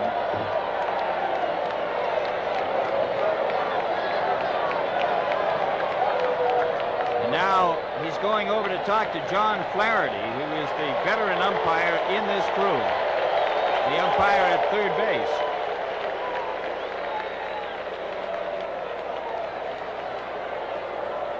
Well, Schofield was out and Williams was thrown out.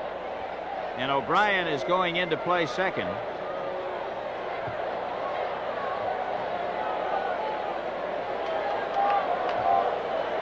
Dick arguing with John Flaherty about it now.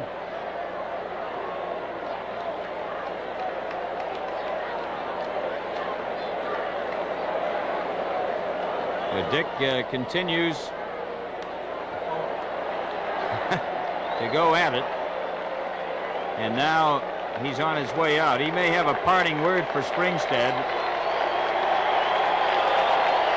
Here it is again. The ball going out to left field. And Yastrzemski decoying again. Had to chase this ball in. Now Monday had taken a big turn at second base. Here is the throw. And Schofield putting the tag on Monday. And I think you can see why Williams and Schofield were as incensed as they are. Sid O'Brien is now at second base. And Green is Monday on second base with a double. And a couple of towels come out of the Boston dugout. That's Don Fitzpatrick, the equipment manager, picking them up, as Dick must have thrown them out going up the runway. There's a strike.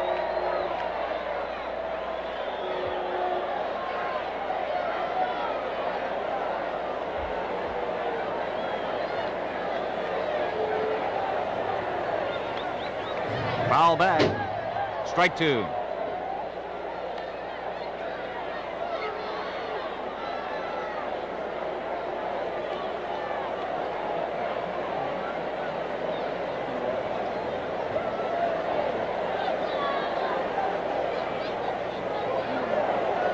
Wall 1-2, and now gusts of dust around the infield.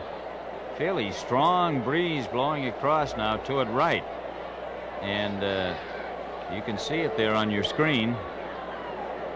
Suddenly came up. 1-2 the count.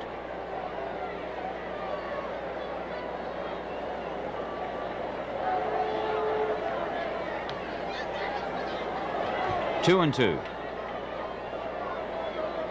The Athletics with 15 base hits in this ball game.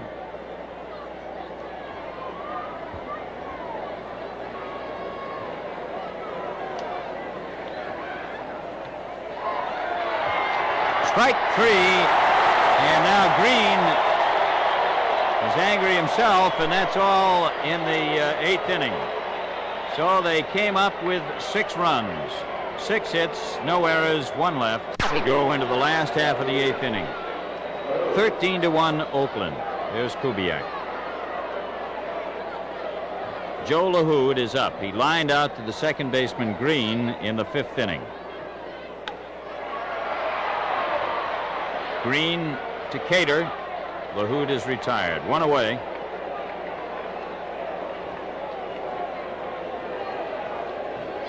Schofield, of course, has been ejected, so O'Brien is coming up for the first time, and Schofield hit a home run in the 6th inning of this game.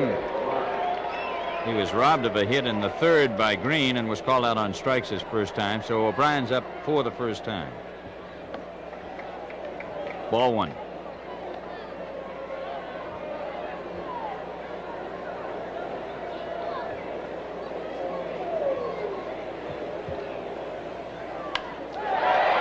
Line drive, and Monday goes over to get it. Fine catch by the center fielder.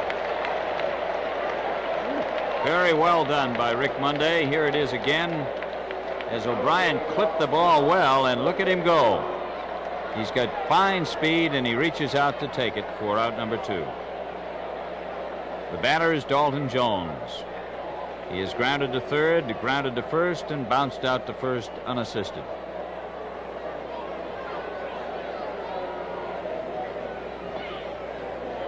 Ball 1.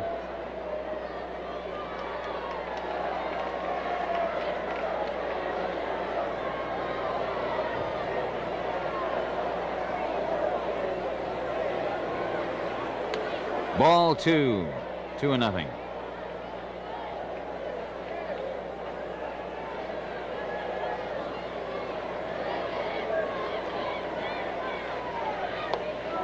Ball 3.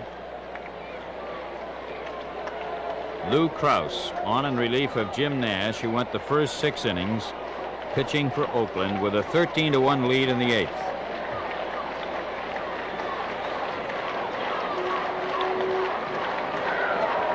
Three and 1.